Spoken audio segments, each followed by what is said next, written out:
ధర్మరాజు గారు శ్రీకృష్ణ పరమాత్మ యొక్క అనుగ్రహ విశేషం చేత రక్షింపబడినటువంటి ఉత్తర అభిమన్యుల యొక్క కుమారుడైనటువంటి పరీక్షిత్తుకి పట్టాభిషేకం చేశాడు. పరీక్షిత్తు కూడా ధర్మరాజు గారు, అర్జునుడు మొదలైనటువంటి వారు ఎటువంటి ధర్మ మార్గంలో ప్రవర్తించి రాజ్య పరిపాలన చేశారో అటువంటి ధర్మ మార్గాన్ని అనుష్ఠిస్తున్నటువంటి వాడై రాజ్య పరిపాలన చేస్తూ ఉత్తరుని యొక్క కుమార్తె అయినటువంటి ఇరావతిని వివాహం చేసుకున్నాడు. ఆయన తన సైన్యంతో కలిసి దిగ్విజయ యాత్ర చేస్తున్నటువంటి సమయంలో ఆయన చెవిన ఒక వార్త పడింది. కురుజంగాల దేశంలోకి కలిపురుషుడు ప్రవేశించాడు అని తెలిసింది. కలిపురుషుడు ప్రజల యొక్క మనస్సులలో పాపమునందు అనురక్తి కల్పిస్తాడు. పాపము అన్న మాటకు అర్థం ఏమిటంటే నిషిద్ధ కర్మాచరణం. భగవంతుడు ఏది చెయ్యవద్దని చెప్పాడో అది చెయ్యాలనేటటువంటి ఉబలాటం, అదే చేసేటటువంటి కార్యక్రమం. ఎప్పుడు అటువంటి పాపకర్మ చేయడం వల్ల వచ్చే ఫలితం ఏమిటి అంటే ఇంద్రియాలు మనసు సంతోషిస్తూ ఉంటాయి. ఇంద్రియాలు మనసు సంతోషించినా అది జీవుడికి చాలా పాపాన్ని మూటకడుతుందని, అది జీవుడికి మంచిది కాదు అని తెలిసిన ఆ ఆకర్షణ నుండి తప్పుకోలేక అధర్మ మార్గంలో ప్రయాణం చేసేటట్టుగా చెయ్యగలిగినటువంటి వాడెవరో, అలా మనసుని ప్రచోదనం చెయ్యగలిగినటువంటి వాడెవరో ఆయనని కలిపురుషుడు అంటారు. కలియుగంలో ఉండేటటువంటి లక్షణం ఏమిటంటే రాక్షసులకు ఉపాధి లేదు. శరీరాన్ని చూస్తే ఇతను ఫలానా అని గుర్తుపడతాం. చీమ అన్నాను అనుకోండి, చీమ శరీరం వంక చూస్తే ఇది చీమ అంటారు. ఈగ శరీరం వంక చూస్తే ఇది ఈగ అంటారు. కానీ కలియుగంలో రాక్షసులకు శరీరం ఉండదు. మరి వాళ్ళు ఎక్కడుంటారు అంటే మనిషి మనసులో ఉంటారు. మనిషి మనసుని స్వచ్ఛంగా ఉంచుకోవడం చేత కాలేదనుకోండి, సరి అయిన వస్తువుల్ని మనసుకి ఆలంబనంగా ఇవ్వడం చేత కాలేదనుకోండి, ఆ మనసులోకి కలిపురుషుడు చాలా త్వరగా ప్రవేశిస్తాడు. కలిపురుషుడు ప్రవేశించిన తర్వాత మనుష్యుడే రాక్షసుడుగా మారిపోతాడు. రాక్షసులు ఎటువంటి భయంకరమైనటువంటి కృత్యములు చేస్తారో అవన్నీ మనుష్యులతోటని చేయిస్తాడు కలిపురుషుడు. అయినప్పుడు అంత పవిత్రమైనటువంటి మనిషి జన్మని పాడు చేయగలిగినటువంటి శక్తి బుద్ధి ప్రచోదనం ద్వారా కలిపురుషుడు చేస్తాడు. కాబట్టి ఆయనని నిగ్రహించకపోతే సమాజము భ్రష్టమైపోతుంది. కాబట్టి రాజధర్మంగా అది తాను చెయ్యాలి. కాబట్టి పరీక్షిత్తు కురుచంగాల దేశానికి గబగబా వెళ్ళాడు. వెళ్ళేటప్పటికీ ఈ భూమి అంతా కూడా గోరూపాన్ని ధరించి ఉంది. ధర్మదేవత ధర్మము వృషభ రూపాన్ని పొంది ఉంది. ఆ వృషభానికి 3 కాళ్ళు లేవు, ఒక్క కాలు మీదే నిలబడి ఉంది. సత్యము, శౌచము, దయ, తపస్సు, ఇవి 4 ధర్మదేవత అనబడేటటువంటి వృషభానికి 4 పాదములుగా ఉంటాయి. అవి ఒక్కొక్క యుగం చివర ఒక్కొక్కటి పోయింది. కృతయుగం చివరకు వచ్చేటప్పటికీ తపస్సు పోయింది.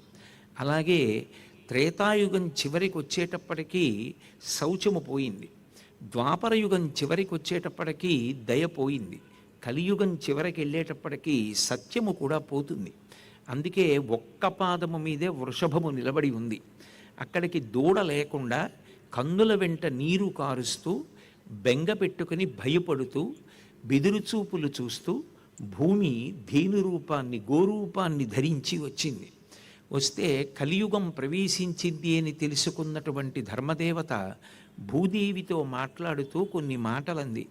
ఏమమ్మా కన్నుల నీరు కారుస్తున్నావు, అంత భయపడుతున్నావు, గజగజ వణికిపోతున్నావు, యజ్ఞయాగాది క్రతువులు ఉండవనా? యజ్ఞము ధర్మచక్రమునకు అత్యంత ప్రధానమైన అంశం. యజ్ఞం చేసి మనం హవిస్సిస్తే దాన్ని దేవతలు తింటారు. దేవతలు తిని సంతోషపడితే వేళపట్టున వర్షాన్ని కురిపిస్తారు. వేళపట్టున వర్షం పడితే పాడి పంట. మళ్ళీ దాన్ని ఆధారం చేసుకుని యజ్ఞం చేస్తే మళ్ళీ దేవతలకు ఆహారం. మళ్ళీ దేవతల వర్షం కురిపిస్తే మళ్ళీ పాడి పంట. ఆ ధర్మచక్రం అలా తిరగాలి. యజ్ఞయాగాది క్రతువులు లుప్తమైపోతాయని, యజ్ఞములు లేక దేవతలకు హవిస్సు అందదని, దాని వలన ధర్మచక్రము తిరగదని, మనిషిగా పుట్టినవాడు తనంత తానుగా నిర్వర్తించవలసినటువంటి ప్రాథమిక కర్తవ్యముల యందు కూడా వైక్లభ్యమును పొందుతాడని, చిట్ట చివరికి భర్తలు భార్యలని ప్రీతితో పోషించరని, తల్లిదండ్రులు బిడ్డల్ని దగ్గర పెట్టుకుని చదివించి పోషించి వృద్ధిలోకి తీసుకురారని, సరస్వతీదేవి దుర్జనుల చేత ఆశ్రయింపబడుతుందని, లోకంలో ధర్మము గురించినటువంటి ఆలోచన లుప్తమైపోతుందని, ధర్మం గురించి ఆలోచించేటటువంటి వారి సంఖ్య తగ్గిపోతుందని బాధపడుతున్నావా తల్లి? ఎందుకు కందుల వెంట నీరు కారుస్తున్నావు అని గోమాతని అడిగితే, భూమి గోరూపంలో ఉంది కాబట్టి 3 కాళ్ళు పోయి ఒక్క కాలుతోనే ఉన్నటువంటి ధర్మదేవత వంక తిరిగి ఆ గోమాత ఒక మాట అంది, ఈ లోకంబున పూర్వము 4 పాదముల నీవు నడతవు, ఆ శ్రీలలనేశుడు లేమిని కాలముచే నీకు ఒంటి కాలయ్య కదే. ఓ ధర్మదేవత, ఒకప్పుడు శ్రీకృష్ణ పరమాత్మ తన శ్రీచిహ్నములు కలిగినటువంటి పాదములతో ఈ భూమి మీద సంచరించాడు. రేఖామయధ్వజసుధా కలశాతపత్ర వజ్రాంకుశాంబరుహ కల్పక శంఖ చక్రై భవ్యైరలంకృతతలౌ పరతత్వచిహ్నై శ్రీవేంకటేశ చరణౌ శరణం ప్రపద్యే అంటాం కదా. అటువంటి దివ్య చిహ్నములు కలిగినటువంటి పాదములతో కూడుకున్నటువంటి శ్రీకృష్ణ పరమాత్మ పరిపూర్ణ అవతారం ఈ భూమి మీద తిరుగాడినప్పుడు నీవు 4 పాదములతో సంతోషంగా ఉన్నావు. ధర్మమునకు ఏ ఇబ్బంది కలిగినా ఆయన జోక్యం చేసుకొని నిన్ను కాపాడాడు. కానీ ఇవాళ కృష్ణ పరమాత్మ యొక్క అవతారము పరిసమాప్తమైపోయింది. కలియుగం ప్రవేశించి కలిపురుషుడు ప్రవేశిస్తున్నాడు. అందువలన నీకు 3 పాదములు లేవా? నేను ఏడుస్తున్నది నా కోసం ఏడవట్లేదు, నా దూడ లేదని, నన్నెవరో ఎత్తుకుపోతారని, నాకు హింస జరుగుతుందని నేను బాధపట్టలేదు. నేను బాధపడడానికి ఒక కారణం ఉంది. ధర్మదేవతా స్వరూపమైనటువంటి వృషభం ఒక్క పాదంతో నిలబడింది అంటే దాని వలన ఎంతమంది బాధపడతారో తెలుసా? ఎవరో ఒక్కరికి బాధ కాదు, దేవతలకు, ఋషులకు, పితృదేవతలకు, ధీయుతులకు, నీకు, నాకు, నానావర్ణాశ్రమములకు, గోవులకు బాధయనచు కుందెదననగా, ధర్మం తప్పిపోతే, ధర్మం అన్నది పాటించాలన్నది మనుష్యుడే మర్చిపోతే, మనిషే ధర్మాన్ని విడిచిపెట్టి ప్రవర్తించడం మొదలు పెడితే శాంతి అన్న 2 అక్షరాలు ఎలా మిగులుతాయి? ఏ క్షణంలో ఎవరు ఏం చేస్తారో ఏం తెలుస్తుంది? ఎంత హింసాకార్యం జరుగుతుందో ఎవరు ఊహించగలరు? అందుకే ధర్మము లుప్తమైపోతోందని నేను బాధపడుతున్నాను. ఈ ధర్మము ఇలా తరిగిపోతే చిట్ట చివరికి దేవతలకు, మొట్టమొదట దేవతల యొక్క ఆరాధన ఉండదు. దేవతలని ఆరాధన చెయ్యడం ఒక ఛాందసంగా భావించబడుతుంది. దేవతలని ఆరాధించడము అంటే ఒక కృతజ్ఞత. కృతజ్ఞత అన్న మాట మనిషికొక్కడికే అన్వయం. శ్రీరామాయణం కిష్కింధకాండలో లక్ష్మణస్వామి అంటాడు, బ్రహ్మగ్నే చ సురాపే చ చోరే భగ్నవ్రతే తథా నిష్కృతిర్విహితా సిద్భి కృతజ్ఞో నాస్తి నిష్కృతి అంటాడు. బ్రహ్మహత్య చేసిన వాడికి, సురాపానం చేసిన వాడికి, దొంగతనం చేసిన వాడికి కూడా ప్రాయశ్చిత్తం ఉందేమో కానీ ఉపకారాన్ని పొంది చేయించుకున్న ఉపకారాన్ని మరిచిపోయి కృతజ్ఞతతో ప్రవర్తించినటువంటి వాడికి మాత్రం ఏ విధమైనటువంటి నిష్కృతి లేదు. కృతజ్ఞో నాస్తి నిష్కృతి. అందుకే నీవు ఇలా 3 కాళ్లతో ఉంటే అది దేవతలకు ఇబ్బంది. ఎందుకంటే దేవతలు చేసేటటువంటి ఉపకారములకు ప్రత్యుపకారమైనటువంటి పూజ కానీ, హోమం కానీ, యజ్ఞం కానీ, యాగం కానీ ఏమీ ఉండవు. కాబట్టి దేవతలకు, పితృదేవతలకు, జన్మనిచ్చినటువంటి తండ్రి జీవించి ఉండగా సేవించాలని, తల్లి కన్నా పరదైవం లోకంలో లేదు, ఆమెయే 3 మూర్తుల సమాహార స్వరూపం. శాస్త్రము కూడా మొదటి నమస్కారం తల్లికి చేయించింది, మాతృదేవో భవ అని. అటువంటి తల్లిని గౌరవించడం, తండ్రిని సేవించడం, తల్లిదండ్రులిద్దరూ ఈ లోకంలో తిరుగాడుతున్నటువంటి పార్వతీ పరమేశ్వరులు. నమ శంకరాయ చ మయస్కరాయ చ నమ శివాయ చ శివతరాయ చ అంటుంది యజుర్వేదం. కైలాసంలో ఉన్నటువంటి శంకరుడే ఈ భూమి మీద ఇంటిలో తండ్రిగా ఉన్నాడు. అటువంటి తల్లిదండ్రుల్ని సేవించాలి, వారి పట్ల భక్తితో ఉండాలి. వాళ్ళు శరీరం విడిచిపెట్టినటువంటి తిథిని జ్ఞాపకం ఉంచుకుని వాళ్ళకి చేయవలసినటువంటి ఉత్తరక్రియలు చెయ్యాలని, ప్రతి సంవత్సరం పాటించవలసినటువంటి నియమాన్ని పాటించి చేయవలసినటువంటి క్రతువుని నిర్వర్తించాలని. బిడ్డలు మరిచిపోతే తనకి జన్మనిచ్చి తన ఉండడానికి కారణమైన తల్లి తండ్రియే గుర్తులేని వాణ్ణి లోకంలో ఎవరు నమ్మగలరు? కాబట్టి పితృదేవతలకు, ధీయుతులకు బుద్ధి కలిగినటువంటి వారు శాస్త్రమును నమ్మి ఉంటారు, దైవమును నమ్మి ఉంటారు.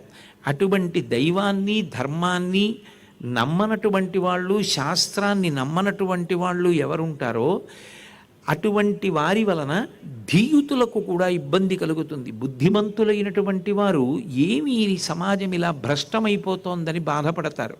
ధీయుతులకు, గోవులకు. అందుకే నీవు ఇలా 3 కాళ్లతో ఉంటే అన్ని ప్రాణులు ఇబ్బంది పడతాయి, అందరికీ అశాంతి అని భూమాత మాట్లాడుతున్న సమయంలోనే క్రూర స్వభావం కలిగి రాజవేషం కట్టినటువంటి కలిపురుషుడు, బలమైనటువంటి పిక్కలు కలిగినటువంటి వాడు ఆసురగతిన్, రాక్షసుడు ఎలా ప్రవర్తిస్తాడో అలా నేలంకూలగ తన్నె బంతి చెలగా నిర్ఘాత పాదాహతిన్, ఒక్కసారి పైకి ఎగిరి 2 కాళ్లతోటి కూడా ఆ ఎద్దుని తన్నాడు. ఒంటికాలు మీద ఉందేమో ఆ ఎద్దు నేల మీద పడిపోయి కన్నుల నీరు కారుస్తూ మూత్ర విసర్జన చేసింది. ఎగిరి గోవుని తన్నాడు. ఆ గోవు కూడా నేల మీద పడిపోయి ఆక్రోశిస్తోంది. వచ్చినటువంటి పరీక్షిన్ మహారాజు చూశాడు. చూసి గబగబా వెళ్ళి, ఏ కారణం చేత నిష్కారణంగా బాధ పెడుతున్నావు? ధర్మరాజు గారి వంశంలో ప్రభవించినటువంటి నేను గాంధీవాన్ని చేత ధరించి కృష్ణ పరమాత్మ పక్కన ఉండగా ధర్మ సంస్థాపన చేసి దుర్మార్గుల్ని చెండాడినటువంటి అర్జునుడు ధర్మరాజుకి సహాయకుడై ఉండగా పరిపాలన జరిగినటువంటి ధర్మక్షేత్రమైనటువంటి ఈ భారతదేశంలో ఆ వంశాంకురమైన నేను పరిపాలిస్తూ ఉండగా సాధు ప్రాణులను బాధ పెట్టి ఇలా ప్రవర్తించడానికి నీకిన్ని గుండెలు? ఎవరు నువ్వు? కాబట్టి వాసవయైన గడ్డి తిని వాహినులందు జలంబు తాగగా నీ పాదములెవ్వడిటి నిర్దలితంబుగా చేసే వాడుతా ఖేచరుడైన వాని మణికీలిత భూషణయుక్త బాహులన్ వేచని త్రుంచివైతు వినివీధికి నేగిన నెలదాగినన్ అన్నాడు. ఎవరమ్మా అసలు? ఓ ధర్మదేవత, ఓ వృషభస్వరూపమా, నీ 3 కాళ్ళు తెగకోసిన వాడెవరు? ఒంటి కాలుతో నువ్వు ఎందుకున్నావు? వాడు భూమి మీద తిరిగేవాడు కావచ్చు, ఆకాశంలో సంచరించేవాడు కావచ్చు. ఎవడు నీ పాదములను ఇలా తొలగతోశాడో, ఎవరు పాదములు తీసేశాడో వాడెవరో నాకు చెప్పు. అటువంటి వాడి యొక్క మణికీళిత భూషణయుక్త బాహులన్, మణులతో కూడుకున్నటువంటి ఆభరణముల చేత అలంకరింపబడినవైనప్పటికీ కూడా వాడు భూమి మీద తిరిగేవాడైనా ఆకాశం మీద తిరిగేవాడైనా వాడి భుజములను తీసేస్తాను అని తన వరలో ఉన్నటువంటి కత్తి తీసి ఆ కలిపురుషుడి దగ్గరికి ఎడుతున్నాడు. అక్కడే ఎదురుగా ఉన్నటువంటి ఎద్దు ఆవుని చూసి చాలా బాధ పొంది ఒక మాట అన్నాడు. అమ్మా, నేనెందుకు జోక్యం చేసుకున్నాను, నేనెందుకు చంపుతానంటున్నాను అనుకున్నావా? సాధువులకు జంతువులకు బాధలు కలిగించు కలుల భంజింపని రాజాధము శ్రీ ఆయువు స్వర్గము ధనము వీటిపోవు సిద్ధము తల్లి. అమ్మా, రాజుగా ఉన్నవాడికి ఒక్కడికే ఒక ధర్మం ఉంటుంది. ఏమి అంటే, సాధుపురుషులు ఉంటారు, భగవంతుణ్ణి నమ్ముకుని ధర్మాన్ని నమ్ముకుని ఎవరి జోలికి వెళ్లకుండా జీవించేటటువంటి వారు ఉంటారు. అటువంటి వారి మీద నిష్కారణంగా అక్కసు పెంచుకొని అటువంటి వారి మీద క్రౌర్యంతో వారిని బాధ పెట్టాలని ప్రయత్నించేటటువంటి దుర్మార్గులు ఎవరుంటారో వారిని ఎదుర్కొని కయ్యానికి కాలు దువ్వరు సాధుపురుషులు. కానీ అటువంటి వారిని రక్షించడం కోసం దుర్మార్గులైన వారు ఎవరుంటారో వాళ్ళని వెతికి పట్టుకుని చారుల వలన తెలుసుకొని వాళ్ళని భంజించి సాధుపురుషుల్ని రాజు కాపాడాలి. అది నా కర్తవ్యం అమ్మా. అలాగని స్రష్ట విధించనని భగవంతుడే రాజుకి కర్తవ్యంగా పెట్టాడని పురాణ ద్రష్టలు చెప్పెదరు. ఇది నిక్కము సాధ్వి, ఇది నిజమమ్మా. అందుకని నీకు అపకారం చేస్తున్నటువంటి ఈ కలిపురుషుణ్ణి నేను నిగ్రహిస్తాను అని కత్తి తీసి కలిపురుషుడి యొక్క శిరస్సుని ఉత్తరించడానికి సిద్ధపడుతుంటే ఆయన వచ్చి పరీక్షిన్ మహారాజు గారి యొక్క రెండు పాదములు పట్టుకుని తలపెట్టి బాధపడుతూ గజగజ వణికిపోతూ రక్షించమని ప్రార్థించాడు. నేను చంద్రవంశంలో పుట్టినటువంటి వాణ్ణి, ధర్మరాజు గారి యొక్క వారసుణ్ణి, అర్జునుడి యొక్క పౌత్రుణ్ణి. నేను నీలా నీచంగా ప్రవర్తించను. ఎవరు ఓడిపోయానంటాడో, ఎవడు గజగజ వణికిపోతాడో అటువంటి వాడి యొక్క ప్రాణములు తీసేటటువంటి వాడిని కాను. నీ ప్రాణములు తీయను, కానీ నా దేశంలో ఉండేటటువంటి ప్రజలు పాపమునందు అనురక్తులు కావడాన్ని నేను అంగీకరించను. శాంతికి మార్గము ధర్మమే. ఆ ధర్మము నీ వలన లుప్తమైపోతుంది, కాబట్టి నువ్వు ఉండడానికి వీల్లేదు, నువ్వు రాజ్యాన్ని విడిచిపెట్టి వెళ్ళిపోమన్నారు. అంటే ఇది కలియుగం, నేను ఈ యుగంలో ఉండాలి, మీరు నన్ను ఉండొద్దు వెళ్ళిపోమంటే నేను ఎక్కడికి వెళ్ళిపోవాలి? నేను ఎక్కడికి వెళ్ళిపోయినా నాకు మీరే కనపడతారు. ఆ చేతిలో కత్తి పట్టుకున్నటువంటి మీరు కనపడుతుంటే నాకు ఎక్కడికి వెళ్ళాలన్నా భయమే. అందుకని మీరే చెప్పండి, మీరు ఎక్కడ ఉండమంటే నేను అక్కడ ఉంటాను అన్నాడు. అంటే నేను కొన్ని స్థానములు ఇస్తాను, ఆ స్థానముల యందు ఉండమన్నారు. బహుశः నేను అనుకోవడం, ఆ కాలమునందు అలా ఉండేటటువంటి వారి సంఖ్య కానీ, ఆ అనురక్తి ఉన్నవారు కానీ బహుశः ఎవరు ఉండకపోవచ్చు. అందుకని కలిపురుషుడు ఉండే అవకాశం ఉండదనుకున్నాడో ఏమో పరీక్షిత్. అటువంటి 4 స్థానములను ఇచ్చాడు. మొట్టమొదటిది జూదము. జూదం ఎక్కడ ఆడతారో అక్కడ ఉండు. 2 మద్యపానము. మద్యపానం ఎక్కడ చేస్తారో అక్కడ ఉండు. 3 స్వేచ్ఛావిహరణులైనటువంటి కామినులు, అటువంటి వారు ఎక్కడ ఉంటారో అక్కడ ఉండు. 4 వేట. నిష్కారణంగా క్రౌర్యంతో ప్రాణి హింస చేసి సంతోషించేటటువంటి లక్షణం ఉన్నవారు ఎక్కడుంటారో అక్కడ ఉండు. ఈ 4 స్థానములు నీకు ఇస్తున్నానన్నాడు. అంటే కలిపురుషుడు అన్నారు, మీరు 4 అడిగారు, ఇంకొక 4 ఇచ్చారు, ఇంకొకటి ఇవ్వండి అన్నాడు. సువర్ణం ఇస్తున్నాను, బంగారమునందు ఉండు అన్నాడు. ఈ 5 స్థానములు కలిపురుషుని యొక్క స్థానములుగా నేను నిర్ణయించి చెప్పట్లేదు. భాగవతంలో మహానుభావుడు వ్యాసుడు చెప్పినటువంటి విషయాలు. 5 స్థానములు పరీక్షిత్తిస్తే అనుకోకుండా తమంత తానుగా ఇంకొక 5 స్థానములు కలిపురుషుడికి వచ్చాయి. ఎందుకని అంటే జూదము ఎక్కడుంటుందో అక్కడ అసత్యం ఉంటుంది. కాబట్టి అసత్యమున్న చోటు కూడా కలిపురుష స్థానం అయిపోయింది. సత్యమేవేశ్వరోలోకి సత్యం పద్మాశ్రితా సదా సత్యమూలాని సర్వాణి సత్యాన్నాస్తి పరమం పదం అంటాడు రాముడు అయోధ్యకాండలో. సత్యమును ఆశ్రయించి సమస్త దేవతలు ఉంటారు, సత్యమును ఆశ్రయించి లక్ష్మీదేవి అనుగ్రహం ఉంటుంది. అందుకే ఎక్కడ జూదం ఉంటుందో అక్కడ అసత్యం ఉంటుంది. ఇవి 2 పరస్పరము ఆశ్రయించి ఉంటాయి.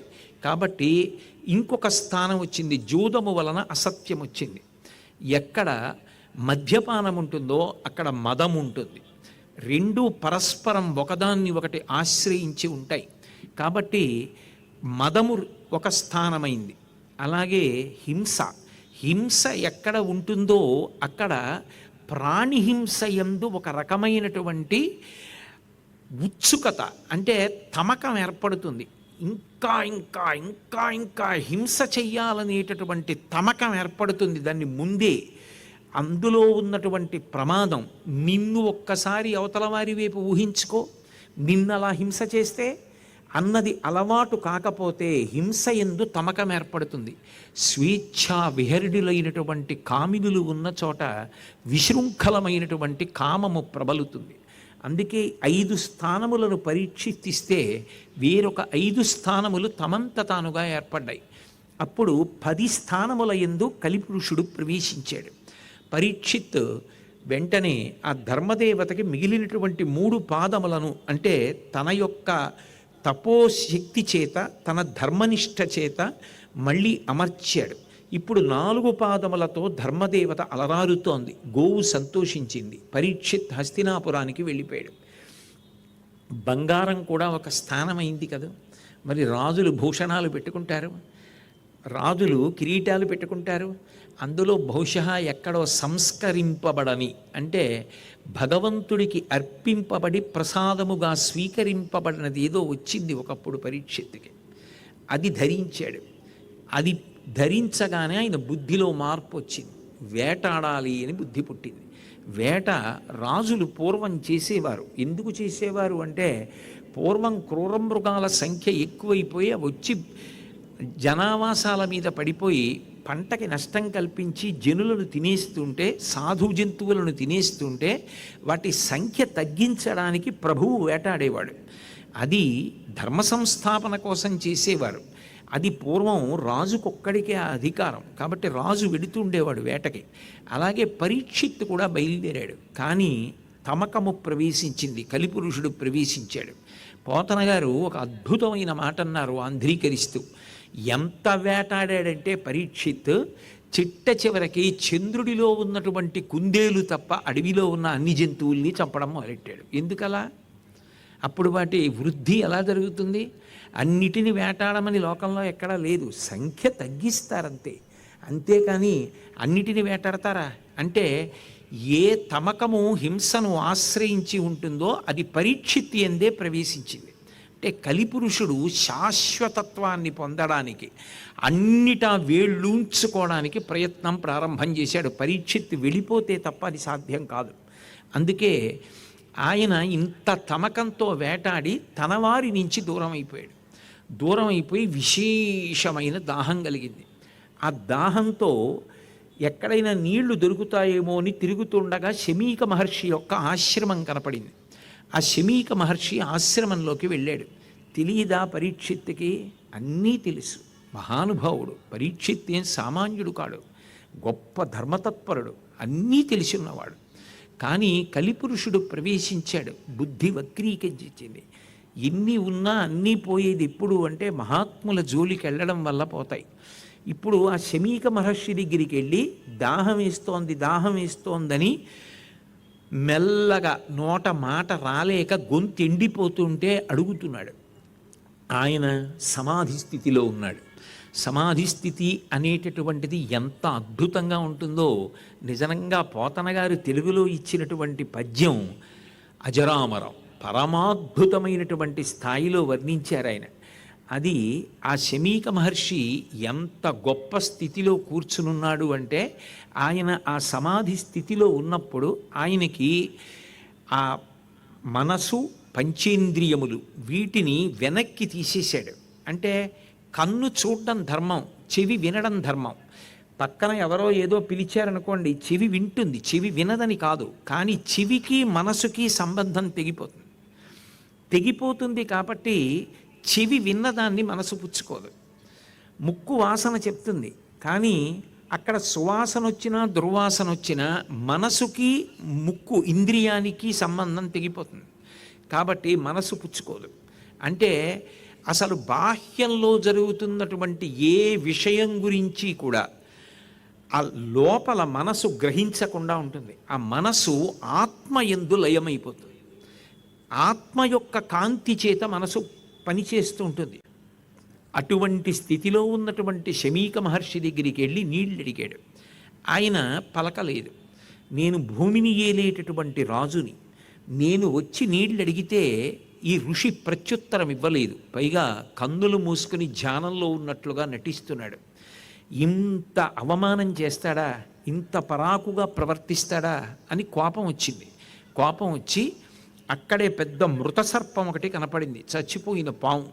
దాన్ని ధనస్సు యొక్క చివరి భాగంతో ఎత్తి ఆ ఋషి యొక్క భుజం మీద వేశాడు. అంటే ఆయన ఉద్దేశ్యం ఏమిటంటే, పావుని వేసినప్పుడు అది బ్రతికున్నా చచ్చిపోయినా పాము అనేటప్పటికీ ఏ చివరి ప్రాణంతో ఉందో అన్న భయంతో కదులుతారు.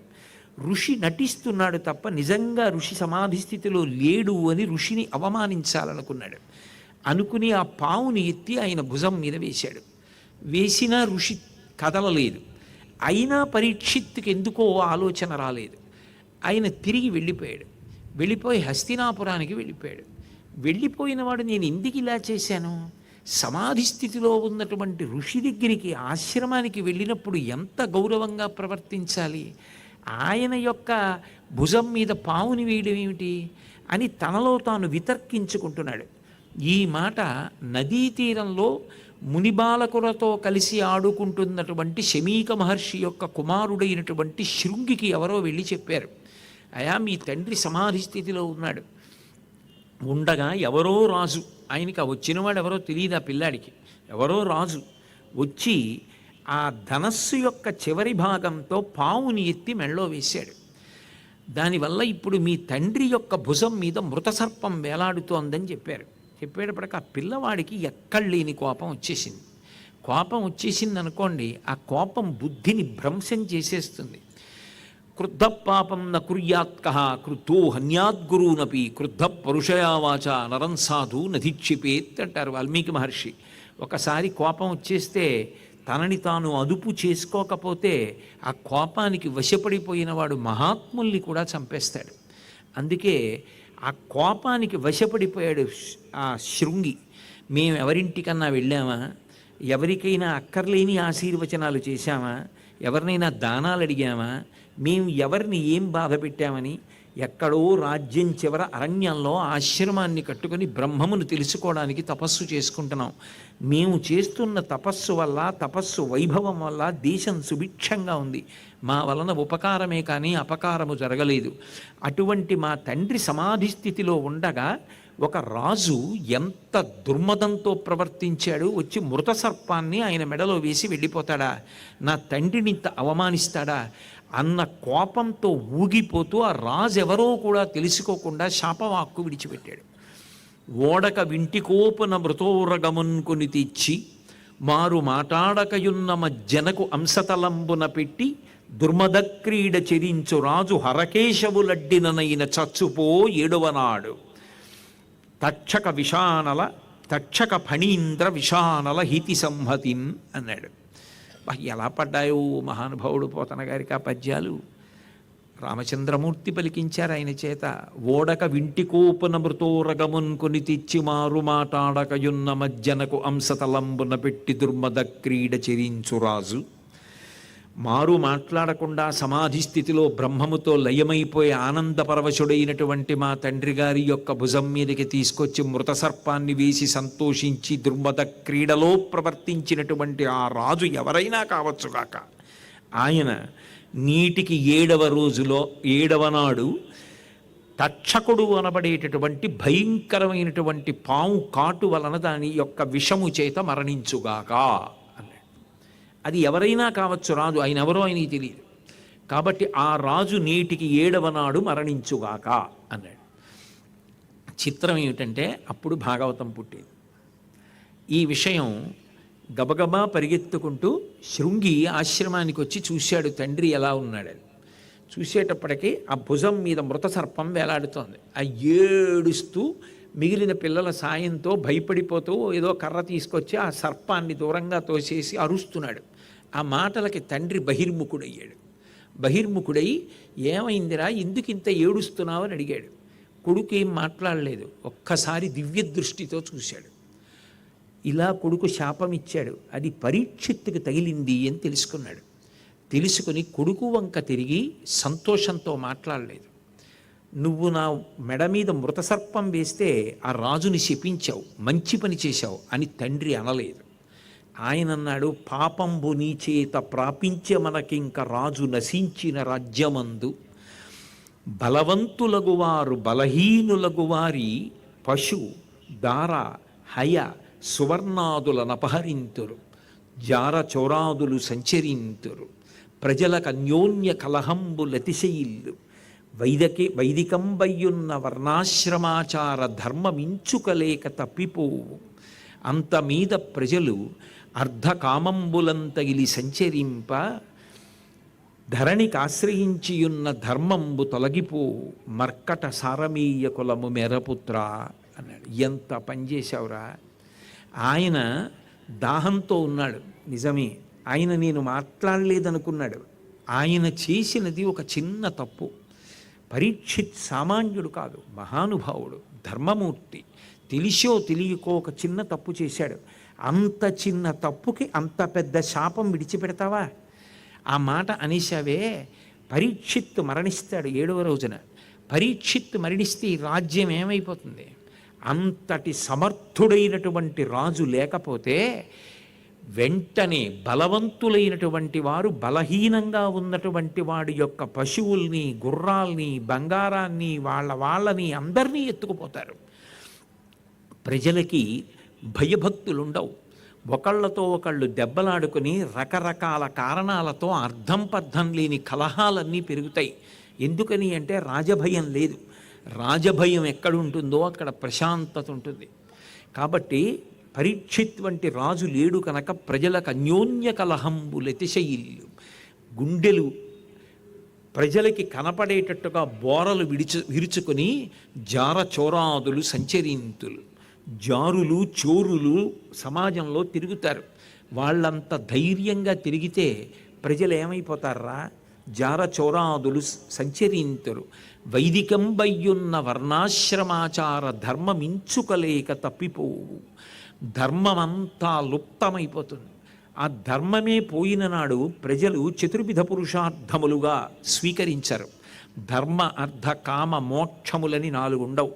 నిజానికి అర్థము ధర్మముతో ముడిపడాలి, కామము ధర్మముతో ముడిపడాలి. ధర్మబద్ధమైన అర్థము, ధర్మబద్ధమైన కామము, అదే మోక్షమునకు కారణము. కానీ ధర్మాన్ని వదిలేస్తారు. వదిలేసి అర్థము కామము, డబ్బు కోరికలు, డబ్బు కోరికలు, ఇంతే. ఇలా అయిపోతుంది. అయిపోయినప్పుడు సమాజం అంతా భ్రష్టమైపోతుంది. నువ్వు ఒక్కడివి కోపగించి ఒక రాజు చేసిన ఒక్క చిన్న తప్పు మనసులో పెట్టుకోకుండా, ఎవరో ఏమిటో తెలుసుకోకుండా శక్తి ఉంది కదా అని శపించేశావు. ఇప్పుడు నువ్విచ్చిన శాపం వల్ల సమాజం అంతా భ్రష్టమైపోతోంది, దేశమంతా పాడైపోతోంది. నువ్వు ఖచ్చితంగా తప్పు చేశావు, నువ్వు చేసింది సమర్థనీయం కాదన్నాడు. అంటే ఆ సంయమనం లేకపోవడం ఎంత ప్రమాదాన్ని తీసుకొచ్చిందో చూడండి. నిజంగా ఆ సంయమనం ఎవరిది? పరీక్షిన్ మహారాజుది. ఎందుకని? నిజంగా పరీక్షిన్ మహారాజు తలుచుకుంటే కలిపురుషుణ్ణి ఆ రోజునే చంపేసిన. కానీ చంపకుండా ఎందుకు విడిచిపెట్టాడు? దానికి ఒక కారణం ఉంది. పరీక్షిన్ మహారాజే చెప్పాడు, నేను ఎందుకు వదిలిపెట్టేశానంటే కలిపురుషుణ్ణి, కలియుగమునందు ఒక గొప్ప ఉపయోగం ఉంది. చేసిన గాని పాపములు చెందవు, చేయ తలంచినంతటన్ చేసదనన్న మాత్రమున చెందు కదా కలిలోన పుణ్యముల్. మోసము లేదటంచు నృపముఖ్యుడు కాచ కలిన్ మరందముల్లాసముద్రోడ గ్రోలి వీరులం తెగచూడని తేటికైవడిన్ అన్నారు పోతన గారు. తుమ్మెద పువ్వు మీద వాలి తన తొండాన్ని గుచ్చి తేనె తాగుతుంది. తేనె తాగుతుంది తప్ప పువ్వుని పాడు చేయడం కానీ, పువ్వుకున్న ఒక్క రేకు ఊడిపోకుండా 6 కాళ్లతో కూర్చుంటుంది. షట్పదం అంటారు. 6 కాళ్లతో కూర్చుని సూదిగా ఉన్న తన తొండాన్ని దింపి తేనె తాగి ఎగిరిపోతుంది తప్ప పువ్వుని పాడు చేయదు. కలిపురుషుని యందు ఒక మంచి లక్షణం ఉంది. కలియుగంలో ఏమిటి అంటే చేస్తేనే పాపానికి ఫలితం. త్రికరణ శుద్ధిగా నేను ఆర్తి పొందాననుకోండి, ఒక మంచి పని చెయ్యాలని, గంగానదిలో స్నానం చెయ్యాలి అని నేను పరితపించాననుకోండి, నేను గంగానది స్నానం చెయ్యకపోయినా నేను స్నానం చెయ్యాలని పరితపించాను కాబట్టి నేను చేశాను అని ఫలితం ఇస్తారు. చేసిన కాని పాపములు చెందవు, చేయతలంచినంతటన్ చేసదనన్న మాత్రమున చెందు కదా కలిలోన పుణ్యముల్. కలియుగంలో ఉండే లక్షణం ఏమిటంటే ఏదైనా ఒక మంచి పని, 10 మందికి పనికొచ్చే పని, స్వార్థం లేకుండా నేను అలా చెయ్యగలిగితే, నేను ఒక కళ్యాణ మంటపం కట్టి పేదవాళ్ళు ఎవరైనా ఉంటే ఆ పిల్ల పెళ్ళికి కారు పంపించి ఆ కారులో పెళ్లి కూతుర్ని తీసుకొచ్చి వాళ్ళు పెళ్లి చేసుకున్న తర్వాత మళ్ళీ పెళ్లి కూతుర్ని ఆ కారులో ఇంటికి దింపగలిగేంత శక్తి నాకు భగవంతుడు ఇచ్చుంటే, నేను అలా ఒక్క కళ్యాణ మంటపాన్ని కట్టుంటే ఎన్నో జంటలు అక్కడ గృహస్థాశ్రమంలో ప్రవేశించి ఉంటే నా జన్మ ధన్యం అయ్యేది. నాకు డబ్బు లేదు అని నేను బాధపడవలసి వస్తే అలా ఒక్క కళ్యాణ మంటపాన్ని కట్టలేకపోయాని అని బాధపడుతున్నాను అని అనుకున్నాడు అనుకోండి ఎవరైనా, ఆయన కళ్యాణ మంటపం కట్టి అలా పెళ్ళిళ్ళు చేశాడు అన్న ఫలితాన్ని ఇచ్చేస్తాడు. అయితే కృతకంగా ఏదో అన్నాం కదా అని చెప్పేసి ఉత్తినే అలా అనుకుంటూ ఉంటే వస్తాయని కాదు. త్రికరణ శుద్ధిగా అనుకుంటే, తాదాత్మ్యతతో ఆ భావన పొందితే, చేసేదనన్న మాత్రమున చెందు కదా కలిలోన పుణ్యముల్. పాపం చేస్తేనే ఫలితాన్ని ఇస్తుంది. అందుకే కలిపురుషుణ్ణి చంపేస్తే ఈ సావకాశం ఉండదు. కాబట్టి ఈ మంచి ఉండగా నేను ఎందుకు చంపేయాలి కలిపురుషుణ్ణి? శక్తి లేకపోయినా మనసు మంచిదైతే అధ్యవసాయంతో కూడుకున్నదైతే, భగవద్భక్తి కలిగినదైతే, 10 మందికి ఉపకారం చెయ్యాలన్నదైతే అటువంటి వాడు తరిస్తాడు కదా. వాణ్ణి వాడు ఉద్ధరించుకుంటే చాలు, వాడి మనసు వాడు సక్రమంగా ఉంచుకుంటే చాలు. నేనెందుకు ఆ అవకాశం తీసేయాలి? అందుకే కలిపురుషుణ్ణి చంపలేదు. అది పరీక్షిత్తు యొక్క సంయమనం. మరి అదే ఆ శృంగి ఆ సంయమనాన్ని పాటించలేదు. ఎవరా రాజు అని కూడా అడగలేదు. తండ్రి దాన్ని క్షమించలేదు.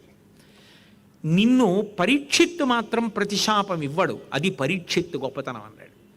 నిజంగా పరీక్షిత్తుకి తెలిసింది. తెలిస్తే పరీక్షిత్ బాగా ఆలోచించాడు. నిజం కదా, నేనెందుకు చెయ్యాలా తప్పు పని? ఆశ్రమానికి వెళ్ళడం ఏమిటి? సమాధి స్థితిలో ఉన్న ఋషి దగ్గరికి వెళ్ళి నీళ్లు అడిగి ఆయన సమాధి స్థితిలో ఉన్నవాడు పలకలేదని కోపగించి మృత సర్పాన్ని పట్టుకెళ్ళి ఆయన కంఠంలో వెయ్యడం ఏమిటి? ఎంత తప్పు చేశాను? కాబట్టి నా తప్పుకి తగిన శాస్తి ఆ మునికుమారుడు శాపం ఇచ్చాడు.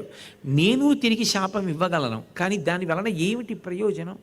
ఎందుకు ఆ శాపం ఇచ్చి నేనేం మూట కట్టుకుంటాను?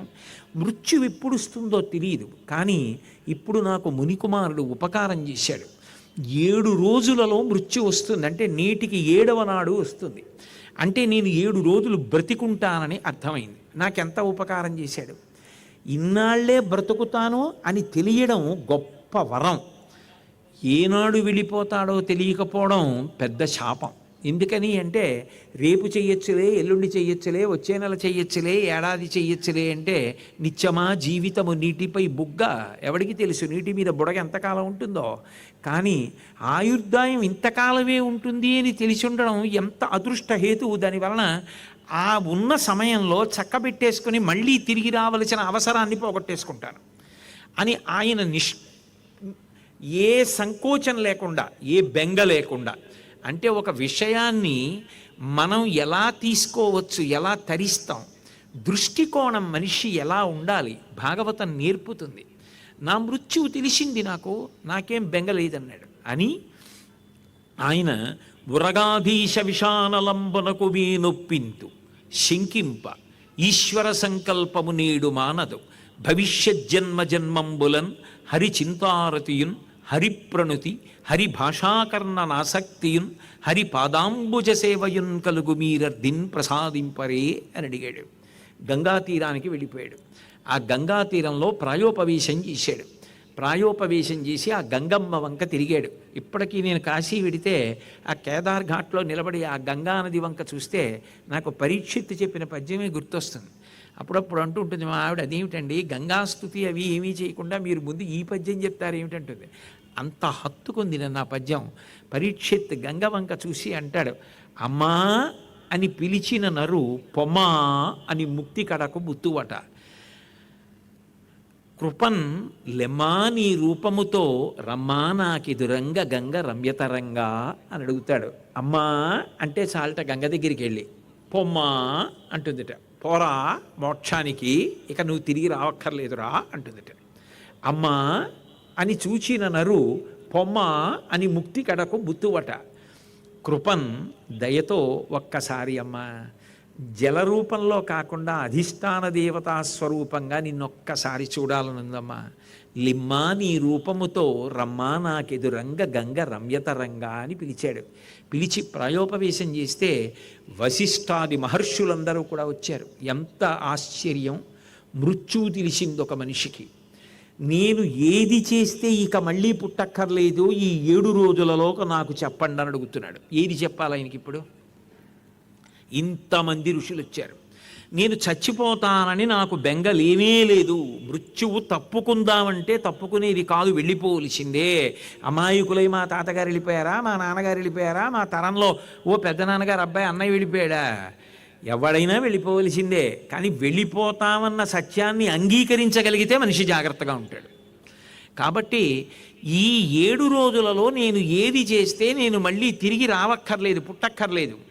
ఒకవేళ పుట్టినా నాకు ఎప్పుడూ నిరంతరమైనటువంటి పరమాత్మ భక్తి, ఆయన పాదసేవ, ఆయన మాటలు వినాలి, పుణ్యకర్మలు చెయ్యాలి, ధర్మాచరణ చెయ్యాలనేటటువంటి అనురక్తి నిలబడిపోతుందో, ఏది విన్న కారణం చేత నేను మళ్ళీ మనుష్యుని యొక్క శరీరములో ప్రవేశించి పునర్జన్మని పొందవలసినటువంటి అవసరాన్ని పోగొట్టుకుంటానో, మోక్షమునకు వెళ్ళిపోతానో, విడుదలను పొందుతానో, సంసార చక్రమును దాటిపోతానో, అటువంటి స్థితి నాకు కలగడానికి యోగ్యమైనది ఈ 7 రోజులలో ఏది వినాలో అది నాకు చెప్పండి అని అడిగాడు. ఏది చెప్పాలని ఒకరి ముఖాలు ఒకరు చూసుకుంటున్నారు. అటువంటిది చెప్పగలిగినవాడు మిగిలిన 18 పురాణములను సూతుడు చెప్పినా, రోమహర్షణుడు చెప్పినా, భాగవతాన్ని ప్రవచనం చెయ్యడం కోసమే పుట్టినటువంటి మహానుభావుడు శుకబ్రహ్మ. ఆయన వినా అన్యులు చెప్పడానికి అధికారం లేదు, ఆయనే చెప్పాలి. అందుకే ఆయన నిస్సంగి, ఆయన ఎప్పుడూ వైరాగ్యంతో ఉంటాడు. ఆయనకి దేని మీద కోరిక లేదు, దేని గురించి బెంగలేదు. అటువంటి వాడు ఒక్కడుట చచ్చిపోతావంటే ఏడవకుండా, చచ్చిపోతానని తెలిసిపోయింది, ఈలోగా ఏం చేస్తే ఇక చచ్చిపోవలసిన అవసరం ఉండదు. అంటే మళ్ళీ చచ్చిపోవాలంటే మళ్ళీ పుట్టాలి. అంటే అసలు చచ్చిపోవడం అంటే ఇదే ఆఖరి చచ్చిపోవడం అవడానికి ఏది వినాలో నాకు అది చెప్పండి అని అడిగినవాడు ఒక్కడున్నాడు. ఇన్ని కోట్ల మంది పుట్టి చచ్చిపోతే ఒక్కడు అడిగాట, వాడికి నేను చెప్పాలని బయలుదేరాడు. ఆయన సామాన్యుడు కాడు. దేవీ భాగవతంలో వ్యాస భగవానుడే ఆయన గురించి చెప్తూ అంటాడు, అంతరిక్షత్పపాతోర్వాం కమండలస్తథా దివ్య. ఆయన కోసమని చెప్పి శుకబ్రహ్మ పుట్టినప్పుడు అంతరిక్షంలోంచి పడ్డాయిట కమండలము, ఆయన తపస్సు చేసేటటువంటి తపోదండము, అవన్నీ కూడా. అంతటి మహనీయుడు. ఎప్పుడు 16 ఏళ్ల వయస్సులో ఉంటాడు. కామాన్ని జయించినటువంటి వాడు, ఇంద్రియములను జయించినటువంటి వాడు, బ్రహ్మవేత్త. ఎప్పుడు బ్రహ్మమునందు రమిస్తూ ఉంటాడు. శంకర భగవత్పాదులు ఒక చోట భాష్యం చేస్తూ అంటారు, కర్మ అనుభవించవలసిన అవసరం లేకుండా కేవలము జ్ఞానంతో పాపపుణ్యముల ప్రసక్తి లేకుండా వచ్చినటువంటి వారు ఇద్దరే, ఒకరు శుకబ్రహ్మ, ఒకరు వామదేవుడు. అంతటి మహాపురుషుడు శుకబ్రహ్మ పేరెత్తితే చాలు. ఆయన నడిచి వస్తూ ఉంటే ఆయన అందాన్ని చూసి, ఆయన యొక్క శరీర భ్రాంతి లేని స్థితిని చూసి పిల్లలందరూ గేలి చేస్తూ ఆయన వెంటపడి అరుచుకుంటూ వస్తున్నారు. నిస్సంగి. ఒక ఆవు పాలు పితకడానికి ఎంత సమయం పడుతుందో అంతకన్నా ఎక్కువ సమయం ఏ ఇంటి ముందు శుకబ్రహ్మ నిలబడడం. ఎందుకని అంటే అలా నిలబడితే మళ్ళీ వాళ్ళతో సంఘం కలుగుతుందేమో, వాళ్ళతో అనుబంధం, వాళ్ళు మనసులో ప్రవేశించడం, మళ్ళీ ఏదో వాళ్ళు నేను ఓ అనుబంధం, ఎందుకు వచ్చింది ఇవన్నీ? ఇలా ఎన్ని పెరిగిపోతే భగవంతుడికంత ఇరుకైపోతుందని ఎక్కడ ఉండడు. ఆవు పాలు పితికిన కన్నా ఎక్కువసేపు నిలబడడం. అటువంటి మహానుభావుడు పరీక్షిత్తు యొక్క కోరిక విని పరీక్షిత్తుకి భాగవతం చెప్పడానికి బయలుదేరి వచ్చాడు. ఆశ్చర్యం ఏమిటంటే సనాతన ధర్మంలో చాలా చాలా గొప్ప గొప్ప విషయాలన్నీ ఒక్కడికే ప్రబోధం చేయబడ్డాయి. పరీక్షిత్ ఒక్కడి కోసమే శుకబ్రహ్మ భాగవతం చెప్పాడు. ఆ భాగవతాన్ని చెప్పడం ప్రారంభం చేశాడు. 7 రోజులలో ఏ కథ వింటే ఇక మళ్ళీ రానని అడిగావు కదా, ఆ కథ చెప్తాను విను అని భాగవతాన్ని ప్రారంభం చేశాడు. ఆ శుకబ్రహ్మని చూడగానే ఆయన పాదాల మీద పడి నమస్కారం చేసి అర్ఘ్యపాద్యాలిచ్చి గౌరవించి, మీ వంటి మహానుభావుడు వచ్చి భాగవతం చెప్తున్నాడు, నాకింతకన్నా భాగ్యం ఏముంటుంది జీవితంలో, చాలు మీ దర్శనం చేతనే తరించిపోయానని పరీక్షిత్ ఆయనని గౌరవించి కూర్చోపెట్టి అత్యంత శ్రద్ధాభక్తులతో వినడం మొదలుపెట్టాడు. అప్పుడు అంటాడు శుకబ్రహ్మ ప్రారంభం చేస్తూ, హరిమయము విశ్వమంతయు, హరి విశ్వమయుండు సంశయము లేదు, హరిమయము కాని ద్రవ్యము పరమాణువు లేదు వంశపావన వింటే. వంశాన్ని పావనం చేసినవాడా పరీక్షిత్, చనిపోతానంటే బెంగ పెట్టకుండా ఏం వినాలని అడిగావు? ఎందుకంటే భాగవతంలో ఒక విచిత్రం ఉంది. 7 రోజుల్లో చచ్చిపోతామని పరీక్షిత్తుకి శాపం. 7వ రోజున చచ్చిపోతావంటే నేను మళ్ళీ చచ్చిపోకుండా ఉండడానికి 7 రోజులు ఏం విందని అడిగి శాపం ఇచ్చిన వాడికి కూడా ప్రతిశాపం ఇవ్వని వాడు పరీక్షిత్. కంసుడికి అష్టమ గర్భంలో చచ్చిపోతావని అశరీరవాణి. అష్టమ గర్భం అంటే కనీసంలో కనీసం గర్భానికి ఏడాదిన్నర వ్యవధానం ఉన్నా 12 ఏళ్ళు సునాయాసంగా బతుకుతాడు. 12 ఏళ్ళు బతుకుతావురా అని చెప్తే ప్రతి క్షణం చచ్చిపోయి బతికినవాడు కంసుడు. భయంతో చచ్చిపోతానని చచ్చిపోయాడు. అంత భయపడ్డవాడు కంసుడు. అంత ధైర్యంగా నేనేం వినాలని అడిగినవాడు పరీక్షిత్. కాబట్టి ఓ పరీక్షిత్, నిజానికి ఈ లోకమంతా బ్రహ్మమయమే, హరిమయము విశ్వమంతయు హరి విశ్వమయుండు. విష్ణు సహస్రనామ స్తోత్రంలో నిజానికి మొట్టమొదట ఉన్న నామం ఏదో అదే నామం. మిగిలినవన్నీ ఏమిటి? ఆయన గుణముల యొక్క సంకీర్తనమే. విశ్వం, విశ్వం ఏది కనపడుతోందో నామరూపాత్మకముగా కనపడుతున్నటువంటి సమస్తము బ్రహ్మమయమే. అలా బ్రహ్మమయంగా నీకు కనపడనంత కాలం మాయ, కనపడగానే జ్ఞానమే. అటువంటి భగవంతుడున్నాడే, ఆయన కాలమును ఆధారం చేసి ఈ లోకాన్ని తిప్పుతూ ఉంటాడు. కాలమునందు జీవుడు ఒక శరీరంతో పుడతాడు, ఏవో పాపకర్మలు చేస్తాడు, కొన్ని పుణ్యకర్మలు చేస్తాడు. పాపకర్మలు పుణ్యకర్మలు చేస్తాడు. పుణ్యం అనుభవించవలసింది చాలా ఎక్కువగా ఉందనుకోండి, దేవలోకంలో దేవత అవుతాడు. పాపం ఎక్కువ అనుభవించాలనుకోండి, తిరియక్ అవుతాడు. పాపము పుణ్యము రెండూ అనుభవించాలనుకోండి, మర్త్యలోకం అంటారు, ఈ లోకంలో మనిషిగా వస్తాడు. అంటే కాలమును ఆధారం చేసి తిప్పుతూ సమస్త జీవులు చేసినటువంటి పాపపుణ్యములను గుర్తుపెట్టుకునేటటువంటి వాడు భగవంతుడు ఒక్కడే. ఎవడు ఎంత పాపం చేశాడో ఆ పాపానికి తగిన దుఃఖాన్ని జీవుడు మళ్ళీ వేరొక జన్మలలో అనుభవించవలసిందే, అది వేరొకరు పంచుకోరు. ఎంత పుణ్యం చేశాడో అంత పుణ్యానికి ఫలితాన్ని అనుభవించవలసిందే. తదేవ ఫలమన్వేతి ధర్మస్య ధర్మనాశన ప్రాప్తం ధర్మఫలం తావద్భవతానత్ర సంశయ అంటారు హనుమ సుందరకాండలో. చేసిన పుణ్యానికి జీవుడు అనుభవించాలి, చేసిన పాపానికి జీవుడు అనుభవించాలి. దానికోసం శరీరాలు మారుతూ ఉంటాడు. కాలోహి బలవాన్ కర్త సతతం సుఖదుఃఖయో నరాణం పరతంత్రాణం పుణ్య పాపానుయోగత. కాలమనేటటువంటిది పరమ బలవత్తరమైనటువంటి స్వరూపం. కాలంలోనే జీవులు చేసుకున్నటువంటి పాపపుణ్యాలకి అనుగుణంగా సుఖాన్ని దుఃఖాన్ని పరమాత్మ ఇస్తూ వెళ్ళిపోతూ ఉంటారు. ఆయన ఆ కాలంలోనే మనిషిని అనేకమైనటువంటి అవస్థలలోకి, ఆశ్రమాలలోకి, వికారాలలోకి ప్రవేశపెడుతూ ఉంటాడు. ఒకనాడు బాలుడు, తర్వాత యవ్వనంలో ఉన్నాడు, ఆ తర్వాత కొంతకాలానికి నడిమి వయసు, ఆ తర్వాత వృద్ధాప్యం, ఆ తర్వాత శరీరము పతనమైపోయింది. 6 వికారములను పొందుతూ ఉంటాడు. పుట్టినది, అసలు పుట్టగానే వాడు ఉండాలి కదా. మృత శిశువు పుడితే పుట్టినది, ఉన్నది, ఉన్నది పెరిగినది, పెరిగినది మార్పు చెందినది. ఒకప్పుడు చిన్న శిశువుగా పుట్టాను నేను, ఆ తర్వాత 6 అడుగులు పెరిగాను. పెరిగినది, మార్పు చెందినది. ఒకప్పుడు నాకు ఈ కళ్ళజోడు లేదు, ఇప్పుడు కళ్ళజోడు వచ్చింది. ఒకనాడు లేనివన్నీ ఇప్పుడు వచ్చాయి. జుట్టు తెల్లబడుతోంది, అంటే మార్పు చెందినది. శరీరం మార్పు చెందుతోంది. తరిగినది, ఇంకొక 10 ఏళ్ల తర్వాత నేను ఎక్కడికైనా ప్రవచనానికి వెళ్ళాను అనుకోండి, ఇలా మెట్లు ఎక్కగలనో ఎక్కలేను. అప్పుడు తరిగినది, శరీరం తరిగిపోతుంది. తరిగిపోయి ఆయనైనా అన్నట్టుగా మారుతుంది. తర్వాత నశించిపోయినది. ఏదో ఒక రోజున పుట్టినది అన్న ప్రతి ప్రాణికి వెళ్ళిపోయిన తేదీ కూడా ఉంటుంది. ఏది కూడా పుట్టిన తేదీ ఒక్కదాంతో ఉండిపోయే అవకాశం ఉండదు.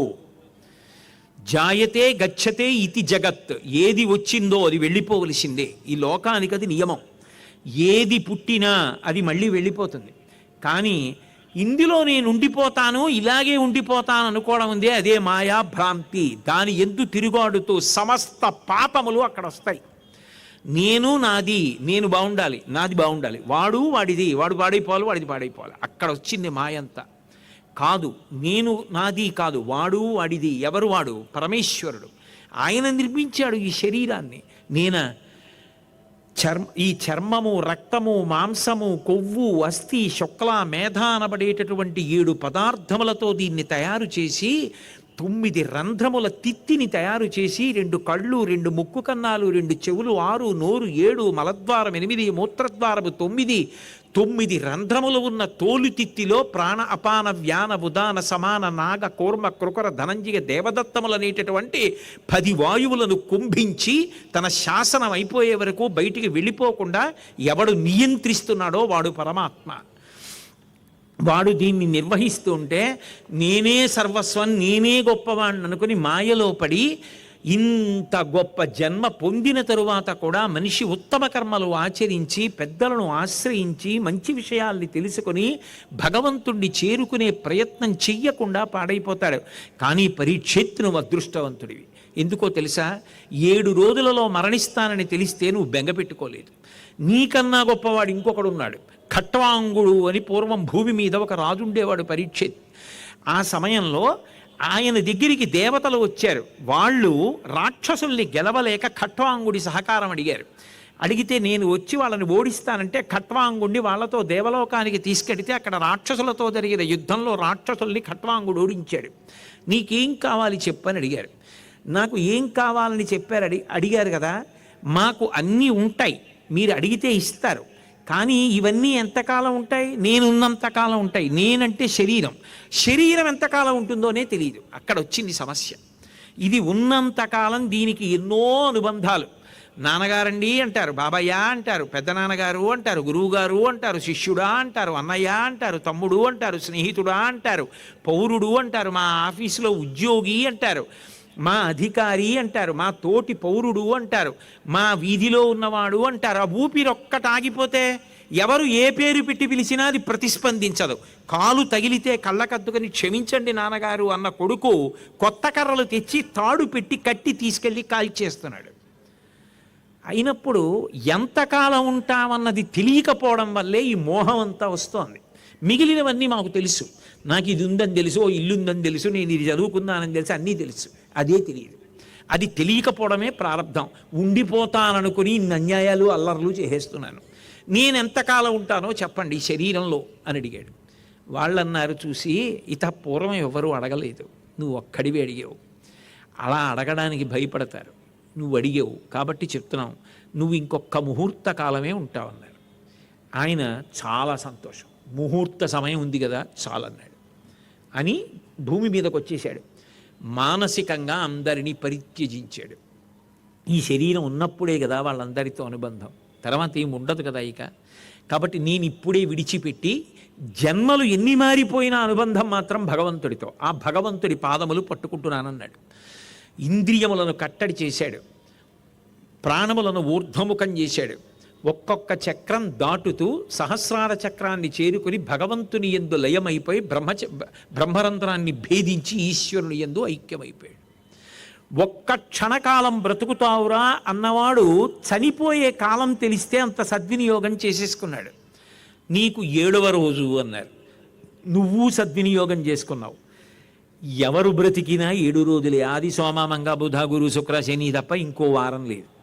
కాబట్టి అది తెలుసుకున్న నాడు నేను చెప్పేది తప్ప మార్గం లేదు. భాగవతం వినడం, భాగవతం చదువుకోవడం. కాబట్టి ఆ భగవంతుని యందు దృష్టి పెట్టి బ్రతికిన వాడెవరో వాడు ధన్యాత్ముడు. అంటే ఏమండి, భగవంతుని యందు దృష్టి పెట్టి కూర్చుంటే మరి ఇంకా ఏం పనులు, ఉద్యోగాలు, వ్యాపారాలు, డబ్బు సంపాదించుకోవడం, భార్యాబిడ్డల్ని చూడడం ఇవన్నీ వద్దనే మీ ఉద్దేశం కాదు.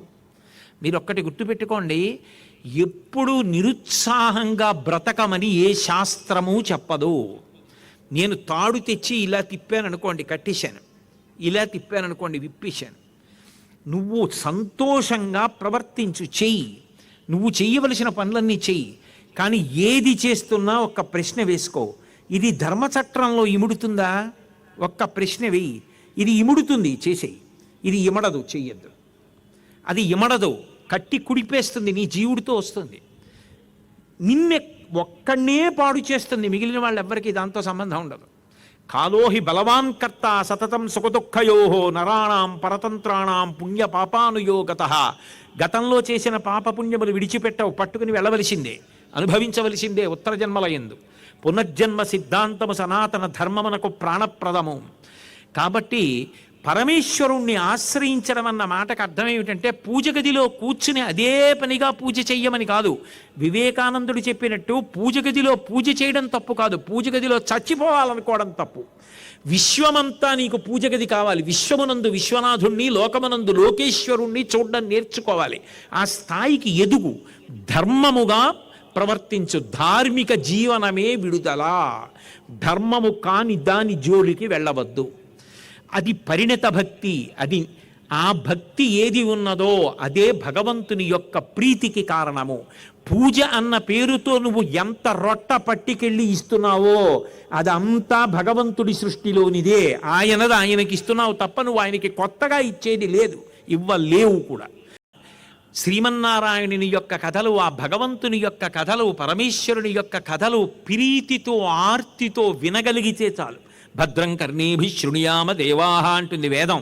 భగవంతుడి చెవులిచ్చినందుకు ఆయన కథలను ఆదరబుద్ధితో వినగలిగితే అసలు అది ఎంత సంతోషంగా ఉంటుందంటేట, అమరేంద్రాదుల కొల్చు భంగిజను లబ్జాక్షు సేవించగా విమల జ్ఞాన విరక్తి ముక్తి నొసగున్.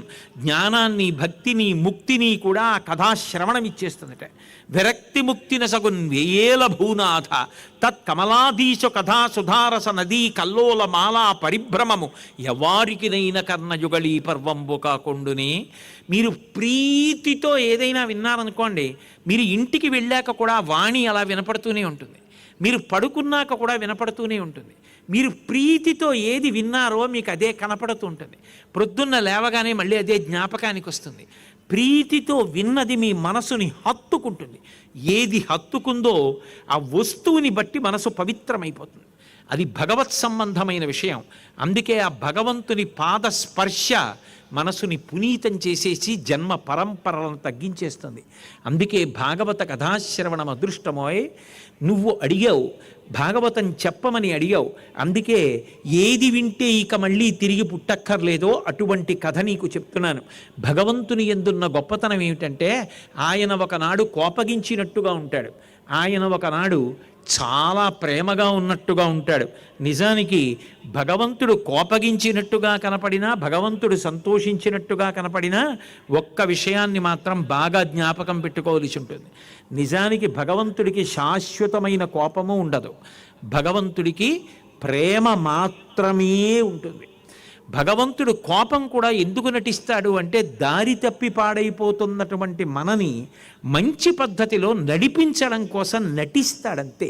అంతే తప్ప నిజంగా ఆయన కోపమునకు వశపడేటటువంటి వాడు కాదు. అందుకే భాగవతంలో 2 స్కంధాల్లో ఒక అద్భుతమైనటువంటి విషయాన్ని ప్రతిపాదన చేశారు. ఒకప్పుడు దక్ష ప్రజాపతి తనకి అమ్మవారు కుమార్తెగా రావాలి అని గొప్ప తపస్సు చేశాడు. ఎంతమందికైనా ఆమె కుమార్తెగా వస్తుంది. అసలు నిజంగా చెప్పాలి అంటే ఎక్కడ ఆడపిల్ల ఉన్నా ఆమె పరదేవతా స్వరూపమే. కాబట్టి మహానుభావుడు వీరభద్ర విజయంలో హిమవంతుడంతటి వాడంటాడు, అమ్మా నువ్వు నా కడుపున పుట్టడం వల్ల నేను పునీతమైపోయానమ్మా అంటాడు. నారాయణమూర్తికి నిన్ను దానం చేస్తున్నాను. కన్యాదానం చేయడము అంటే ఏదో ఇచ్చేసేయడం కాదు, పంచెలు చాపిచ్చినట్టో అరటిపళ్ళు ఇచ్చినట్టో. పుట్టింటి వారి హక్కు పోదు, చతుర్థీ విభక్తి వెయ్యరు. అందుకే దశ పూర్వేషాం దశాపరేషాం, తనకి ముందు 10 తరాలు వెనక 10 తరాలు తనతో కలిపి 21 తరాలు తరింపచేస్తోంది. నేను పక్షపాతం లేకుండా చెప్తున్నాను, మగపిల్లవాడైతే ఏ వంశంలో పుట్టాడో ఆ వంశం తరిస్తుంది, ఆడపిల్ల 2 వంశాల్ని తరింపచేస్తుంది, పుట్టినింటిని మెట్టినింటిని. సీతమ్మ కథే దానికి ప్రమాణం. కాబట్టి అటువంటి తల్లి నాకు కుమార్తెగా రావాలి అని దక్ష ప్రజాపతి తపస్సు చేశాడు. తపస్సు చేస్తే మహానుభావుడైనటువంటి ఆ దక్ష ప్రజాపతి చేసినటువంటి తపస్సు చేత ప్రీతి పొందినటువంటి అమ్మవారు ఆయనకి కుమార్తెగా రావడానికి అంగీకరించి దక్షుడికి కుమార్తెగా వచ్చింది కాబట్టి దాక్షాయణి అని పేరు పెట్టుకుంది, నేనే వచ్చాను అని చెప్పడానికి. కానీ దక్షుడు మాయకి వశుడయ్యాడు, భ్రాంతి పొంది ఆయన అనుకున్నాడు, దాక్షాయణి నాకు కూతురైంది, ఈ దాక్షాయణిని నేను శివుడికి ఇచ్చి పెళ్లి చేశాను. నిజానికి ఆమె ఎంతమందికైనా కూతురు, కానీ ఆమె ఎప్పుడూ పరమేశ్వరునికే ఇల్లాలు. అందుకే ఆమె శంకరుణ్ణి వివాహం చేసుకుంది. ఈయన అనుకున్నాడు, నేను శంకరుడికి ఇచ్చి వివాహం చేశాను కాబట్టి శంకరుడు నాకు అల్లుడు కాబట్టి ఇప్పుడు నేను ఏది చెప్పినా ఆయన చెయ్యాలనేటటువంటిది ఆయన యొక్క భ్రాంతి. ఈ భ్రాంతిలో ఉన్నాడు. అందుకే భాగవతం చెప్తున్నప్పుడే శుకబ్రహ్మ ఒక మాట చెప్తాడు, భగవంతుడు అనేక రూపాలు ధరిస్తూ ఉంటాడు, అనేక అవతారాలుగా వస్తాడు. అవతారము అంటే కిందికి వచ్చుట, తార అంటే పైన ఉంటుంది, తెలియదు ఎలా ఉంటుందో, చిన్నదిగా ఉన్నట్టుంటుంది కానీ భూమి కన్నా కొన్ని కోట్ల రెట్లు పెద్దది. అవతార కిందకి దిగొచ్చిందనుకోండి, దాని రూపం తెలుస్తుంది. భగవంతుడు కిందకు వస్తాడు, అందులో అంశావతారము, అంశావతారము, ఆవేశావతారము, కళావతారము, పూర్ణావతారము, పరిపూర్ణావతారము, ఇలా విభాగాలు ఉంటాయి. అంశావతారము అంటే ఒకే పరబ్రహ్మము 3గా విడిపోతుంది, బ్రహ్మ విష్ణు మహేశ్వరులుగా. అంశావతారములను వస్తాయి. ఆ అంశావతారముల యందు అనేకమైనటువంటి రూపాలుగా పొందుతాడు. జ్ఞానమునిచ్చేటటువంటి కపిలుడు, సనక సనందనాదులు వీళ్ళందరూ పరమేశ్వరుడి యొక్క కేవల సంకల్పము చేత వస్తారు. ఆవేశావతారము అంటే ఒక ఆవేశంతో వచ్చి ఒక ప్రయోజనాన్ని నిర్వర్తిస్తాడు. పరశురాముడిగా వచ్చి క్షత్రియ సంహారం చేసినట్టుగా. అలాగే కళావతారము ఒక గురుస్వరూపంగా వచ్చి అజ్ఞానాన్ని తీసేస్తాడు. ఒక శుకుడు, ఒక వ్యాసుడు వీళ్ళందరూ కూడా కళావతారాలు. అలాగే మహానుభావుడు పూర్ణావతారం, నవవిధములైనటువంటి రసములతో హృద్యమైనటువంటి రూపంతో వస్తాడు రామచంద్రమూర్తి. ఇటువంటివి పరిపూర్ణావతారము అంటే అన్ని అవతారముల తేజస్సు ఎందులోకి వెళ్ళిపోతుందో దాన్ని పరిపూర్ణావతారం అంటారు. అందుకే శ్రీకృష్ణ అవతారము పరిపూర్ణావతారము. అన్ని అవతారముల యొక్క తేజస్సు శ్రీకృష్ణ అవతారంలోకి వెళ్ళిపోతుంది. ఇన్ని అవతారములుగా వస్తూ ఉంటాడు. వస్తే వచ్చే ప్రయోజనం ఏమిటి అంటే దాని గురించి వింటూ ఉంటే, చదువుతూ ఉంటే, తెలుసుకుంటూ ఉంటే మనసు శుద్ధమవుతుంది. మనసు శుద్ధమైతే అశుభానికి కారణమైన పాపములు తొలగిపోతాయి. పాపములు తొలగిపోతే సత్పురుషులతో సహవాసం ఏర్పడుతుంది. సత్పురుషులతో సహవాసం ఏర్పడితే దాని చేత మనకి రజోగుణము తమోగుణము తొలగిపోయి సత్వగుణం కూడా తొలగి శుద్ధ సత్వమునందు ఊంచుకుంటాడు. శుద్ధ సత్వమునందు ఊంచుకుని ఈశ్వరుడు చెప్పినట్టుగా బ్రతికిన కారణం చేత చిత్తశుద్ధి ఏర్పడి జ్ఞానమునకు కారణమవుతుంది. ఆ జ్ఞానమే సంసార పరిభ్రమణము నుండి విడుదల చేసి మోక్షమునకు కారణమవుతుంది. అటువంటి అవతారములు ఒక్కొక్కసారి ఒక్కొక్క కారణానికి వస్తాయి. అలా వచ్చిన అవతారం దాక్షాయణి. దక్షుడు అడిగాడు కాబట్టి వచ్చింది. ఈశ్వరుడికి ఇచ్చి పెళ్లి చేశాడు, నేను తరించాననుకోవాలి. కానీ దక్షుడికి అహంకారం కలిగింది. ఈయన నా అల్లుడు, నేను వస్తే లేచి నిలబడాలి, నన్ను గౌరవించాలనుకున్నాడు. ఒకనాడు గొప్ప యజ్ఞం జరుగుతోంది. ఋషులందరూ కలిసి చేస్తున్నారు దీర్ఘ సత్రయాగం. సత్రయాగం అంటే ఎవరు యజమానులో వాళ్లే ఋత్విక్కులుగా ఉంటారు. ఎవరినో ఋత్విక్కులుగా పెట్టి యజమాని ఉండడం కాదు, యజమానులే ఋత్విక్కులుగా ఉండి చేస్తే సత్రయాగం అంటారు. అటువంటి దీర్ఘసత్రం జరుగుతుంటే దానికి బ్రహ్మగారు కూడా వెళ్ళారు. వెళితే చతుర్ముఖ బ్రహ్మగారికి ఉన్నతాసనం ఇచ్చారు సృష్టికర్త కాబట్టి. ఆయన కూర్చుని ఉన్నారు. దానికి ఎంతమంది వచ్చారు అంటే మహానుభావులైనటువంటి సరసిజ గర్భుడు బ్రహ్మగారు వచ్చారు. బ్రహ్మగారితో పాటుగా అనేక మంది మునులు వచ్చారు, ఋషులు వచ్చారు. హవ్యభుక్ అంటే అగ్నిహోత్రుడు వచ్చాడు. అగ్నిహోత్రుడితో పాటు ఆ ఋషులందరూ వచ్చారు. ఋషులతో పాటుగా ప్రజాపతులందరూ వచ్చారు. వీళ్ళందరూ కూర్చుని ఉన్నారు. కూర్చునుండగా ఆ తరణి సమానుతేజుడగు దక్షుడు వచ్చిన ఆ సభలోకి దక్ష ప్రజాపతి వచ్చాడు. వచ్చేటప్పటికి సదస్యులందరూ కూడా ఆదర బుద్ధితో లేచి నిలబడ్డారు. ఎవరు నిలబడలేదు అంటే పితామహ భర్గులు తక్క అందరూ. ఒక్క బ్రహ్మగారు పరమశివుడు మాత్రం నిలబడలేదు. ఎందుకని? వాళ్ళు సృష్టి యందు ఒక్క పరమాత్మ మూడుగా విభాగం పొంది సృష్టి స్థితి లయలు చేస్తూ ఉంటాడు. అది దాక్షాయణిగా అనుగ్రహించి వచ్చిందే ఆమె కుమార్తెగా. అందుకు అల్లుడయ్యాడు. కానీ ఆయన అల్లుడు నాకు లేచి నిలబడ నమస్కారం చేయాలంటే అర్థం లేదు దానికి. అందుకని శివుడు నిలబడలేదు. కానీ దక్ష ప్రజాపతికి కోపం వచ్చింది. కోపం వచ్చి నేను వస్తే లేచి నిలబడడా, నాకు అల్లుడయ్యుండి ఎంత పొగరుబోతు అని శివుణ్ణి నింద చేసే ప్రయత్నం చేశాడు. అనయము లుప్త క్రియాకలాపు ధ్యానంలో ఉంటాడు అంటే ఆయనకి సరదా పుట్టి కాదు, ఆయనకి ఉండడానికి చోటు లేక కాదు, ఆయనకి భవంతిని ఇచ్చేవాడు లేక కాదు. మహాభారతం అనుశాసనిక పర్వంలో పార్వతీదేవి అడుగుతుంది, అంత గొప్ప కైలాస పర్వతం ఉండగా ఎందుకు మీరు శ్మశానంలో ఉంటారు అని అడిగింది. నేను ఉండకపోతే ఉగ్రభూతములన్నీ వచ్చి నగరాల మీద గ్రామాల మీద పడిపోయి ఎక్కడ పూజలు అవి జరగకుండా ధ్వంసం చేసేస్తాయి. వాటిని నేను అక్కడ నృత్యం చేస్తూ నిలబెట్టి ఉంచి మిగిలినటువంటి జనులు పుణ్యకర్మలు చేసుకోవడానికి అవకాశం కల్పిస్తాను. రెండు, ఒక వ్యక్తి వీళ్ళందరూ నాతోనే ఉంటారని భ్రాంతి చెందుతాడు. వాడు మరణించిన తరువాత చిట్ట చివరికి తీసుకెళ్ళి అగ్నికి ఆహుతి చేసేస్తుంటే చప్పుడుతో బ్రహ్మకపాలం పగిలిపోయిన తరువాత కొడుకు కూడా తలస్నానం చేసి వెళ్ళిపోతాడు. చీకటి పడ్డాక నావారన్న వారెవ్వరుండరు. జీవుడు ఒక్కడు నిలబడిపోతాడు. కల్లరి బొమ్మయవు కాయమ్మునొల్లా అద్దె కొంపలబోలు ఆ లోకమ్ములొల్లా తను పెంచు దొంగలవు తనయులనొల్లా ఎందుకీ భోగంబులెందుకీ మురుపు ముందు చా ఉండంగ మురియంగనగునే అంటారు మానస పూజలో. అలా ఒక్క ఒక్కడు నిలబడిపోయి భయపడిపోతుంటే అప్పుడు చచ్చిపోయిన వాడు భయంతో 1000 మాటలు చచ్చిపోకుండా నేనున్నానురా బెంగపెట్టుకోకు, వచ్చే జన్మలోనైనా భగవత్ సేవ చేసి తరించరా, నా వాళ్ళనుకుని నమ్మి ఏమైపోయావో చూసావా అని వాణ్ణి ఊరడించడానికి అక్కడ ఉంటాను పార్వతి అన్నాడు. తెలియనివాడు కాదు దక్షుడు, కానీ భగవంతుణ్ణి నింద చేసే ప్రయత్నం చేసినా అది భగవంతుడికి నిందావాక్యం అవ్వదు, స్తుతివాక్యమే అవుతుంది. ఒక్కొక్క చోట ఎంత విచిత్రంగా ఉంటుందంటే అసలు వాళ్ళు బాగానే ఉంటారు, అభిమానులు అక్కర్లేని ఆవేశాలకి లోనవుతూ ఉంటారు. అలా నందీశ్వరుడు లేచి శాపం విడిచిపెట్టాడు, అలాగే ఆ భృగువు లేచి శాపం విడిచిపెట్టాడు. వాళ్ళు లేచారు, శాపాలు విడిచిపెట్టుకున్నారు, పెద్ద గందరగోళం చేసుకున్నారు. సభ అంతా కూడా అల్లకల్లోలం అయిపోయింది. ఈలోగా శంకరుడు లేచి చిరునవ్వు నవ్వుతూ సభలోంచి నిష్క్రమించాడు. వృషద్విచిత్రతల్పయోర్ భుజంగముక్తికస్రజో గరిష్టరత్నలోష్టయో సుహృద్విపక్షపక్షయో తృణారవింద చక్షుషో ప్రజామహీ మహేంద్రయో సమప్రవర్తయన్మన కదా సదాశివం భజే అంటారు. అటువంటి శంకరుడు నిర్లిప్తంగా చిరునవ్వుతో వెళ్ళిపోయాడు.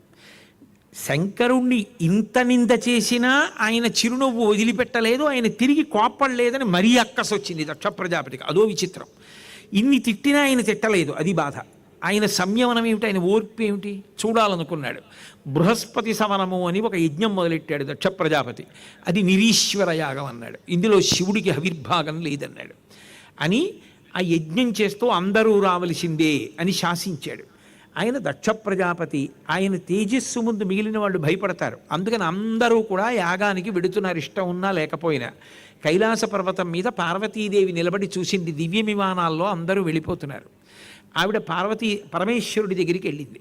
వెళ్ళి చూశారా, వాళ్ళందరూ కూడా ఎంతో సంతోషంగా విమానాలలో మా నాన్నగారు చేసేటటువంటి యజ్ఞం చూడ్డం కోసమని వెడుతున్నారు.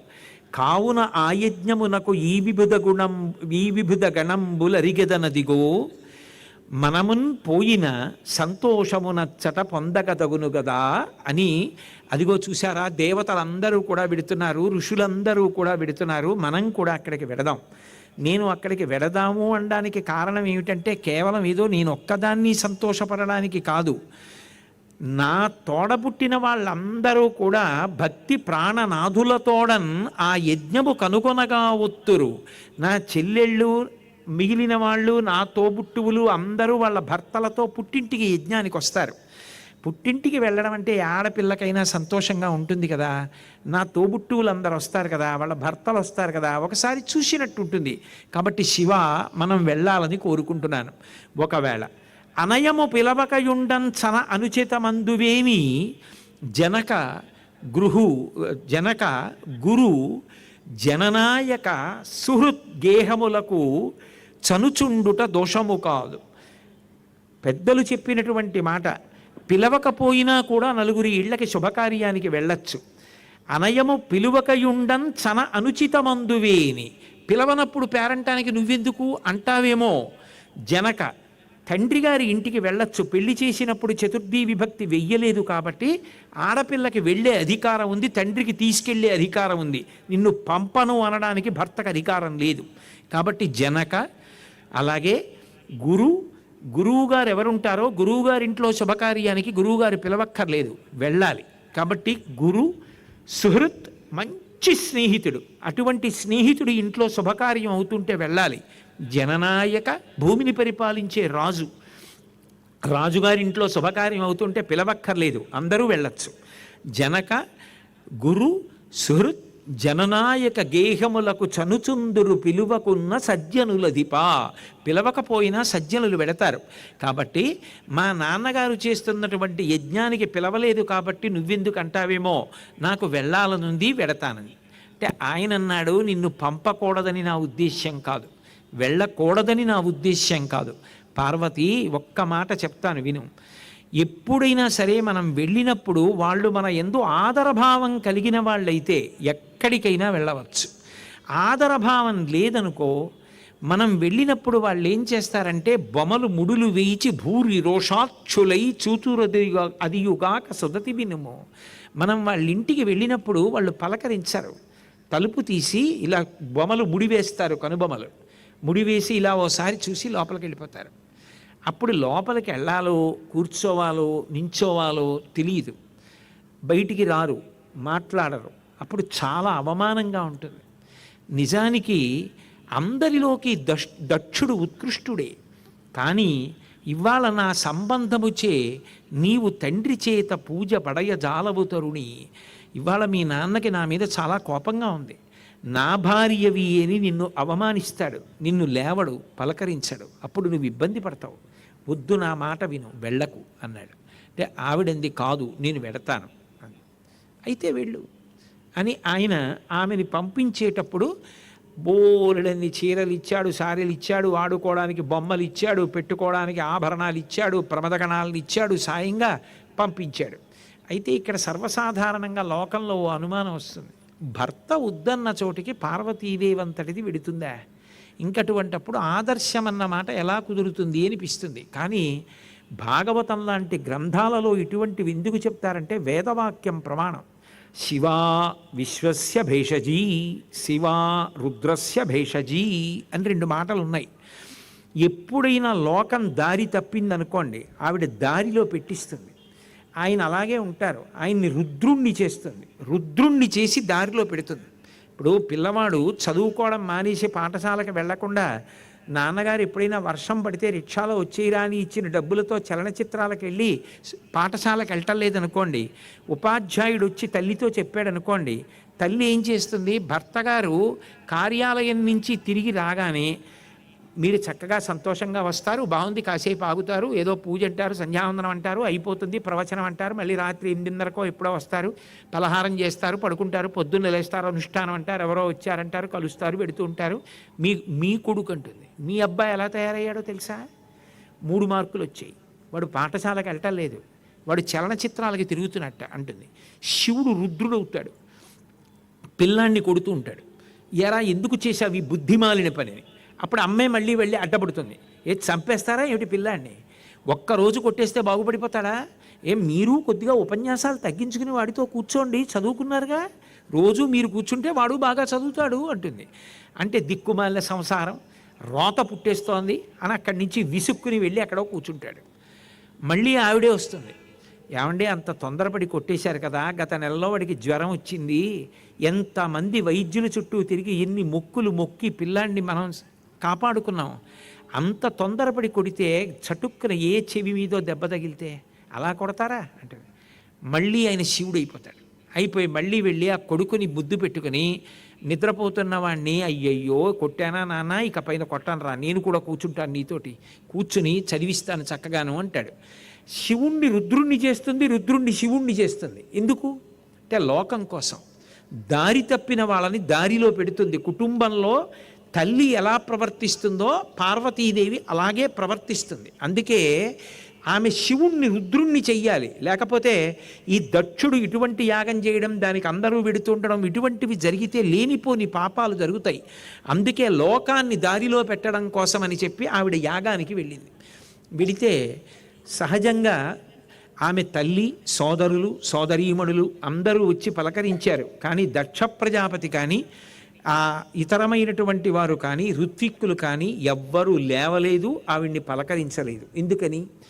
భయం. దక్ష ప్రజాపతి ఏమంటాడోనన్న భయం. ఆ భయంతో పలకరించలేదు.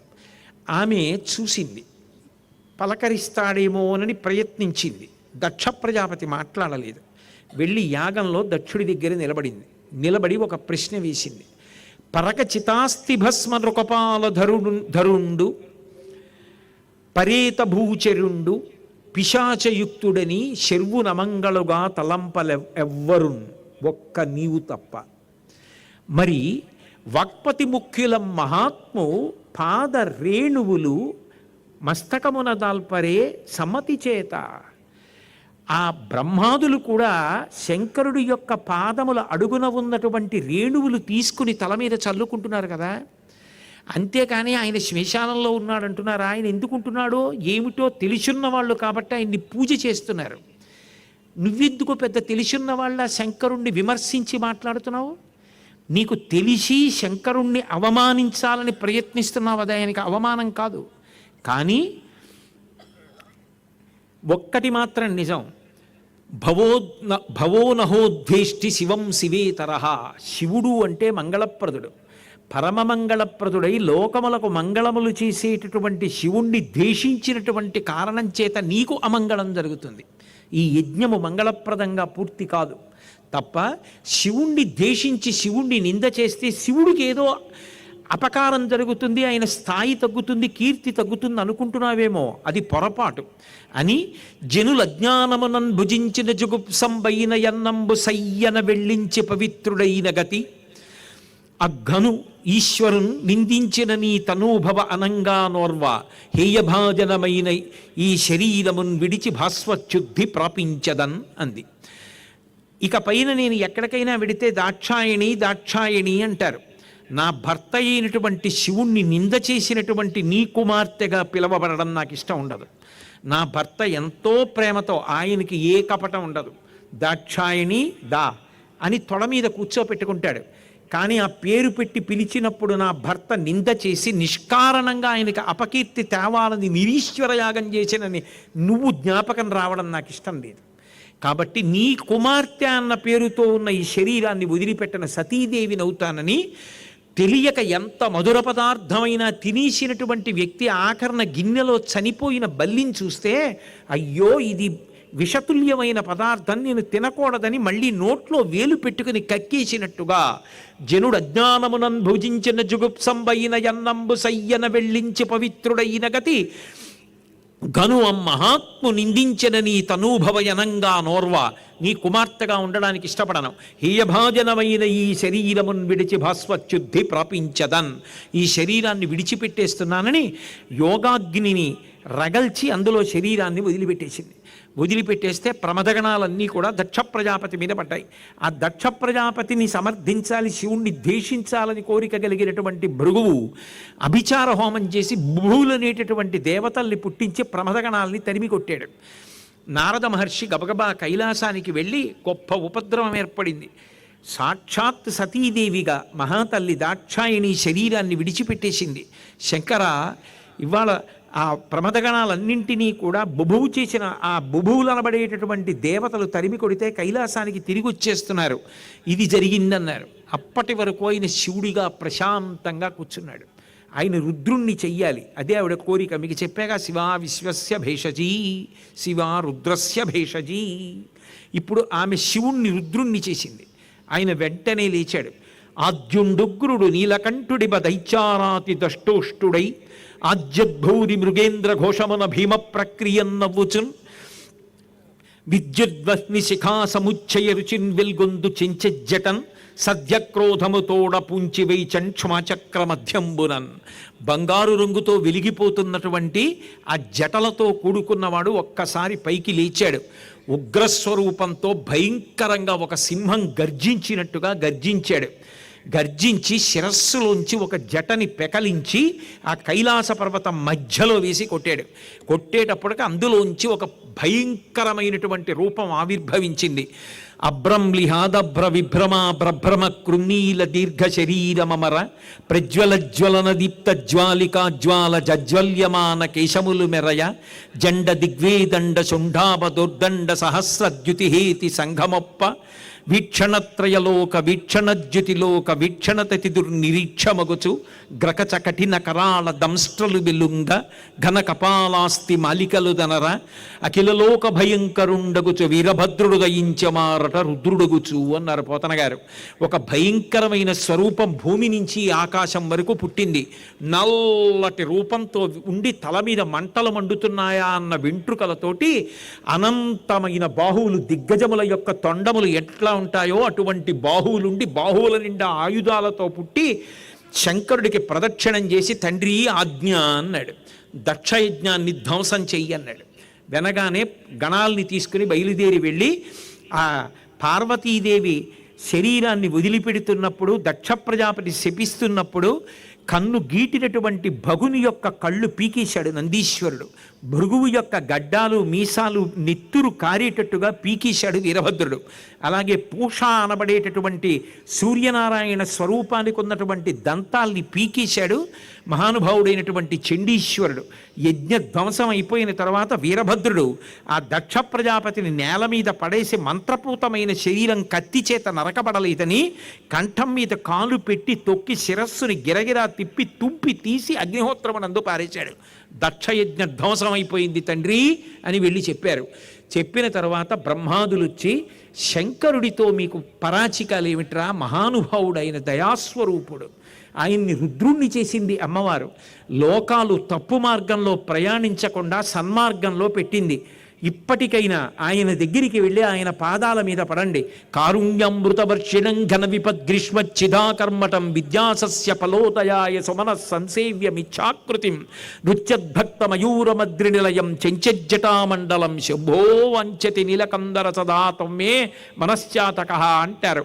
సాక్షాత్తు రాశీభూతమైన కారుణ్యం శంకరుడంటే ఏ మహానుభావుడు సృష్టి స్థితి లయలు మూడు చేస్తూ ఉంటాడో, ఏ ఒక్కడిగా ఉండి మూడుగా మారుతూ ఉంటాడో, ఎవడు అనంతుడో, ఎవడు మహాప్లయమునందు ఈ సమస్త లోకాల్ని తనలోకి తీసుకుంటాడో, నిత్య శుభంకరుడో, అందరికీ శుభములు చేస్తాడో అటువంటి శంకరుడి పట్ల అమర్యాద ప్రవర్తన ఏమిటని వెళ్ళి అందరూ మళ్ళీ సాష్టాంగ నమస్కారం చేసి స్తోత్రం చేశారు. మళ్ళీ వెంటనే ప్రసన్నుడై శివుడైపోయి మహానుభావుడు గొర్రెతల దక్ష ప్రజాపతికి వచ్చేటట్టుగా చేసి ఆ దక్షయజ్ఞం పూర్తయ్యేటట్టుగా చేసి వాళ్ళందరినీ అనుగ్రహించాడు. అందుకే ఓ పరీక్షిత్, ఈశ్వరుడు కోపం పొందినట్టుగా ఉంటాడు, నిజానికి ఆయన కోపమును పొందడు. కరుణ అపారమైనటువంటి కారుణ్యంతో ఉంటాడు. ఎప్పుడో ఏదో జరిగిందని మనసులో పెట్టుకుని ఇప్పుడు ఉపకారం చెయ్యడానికి రానివాడు కాడు.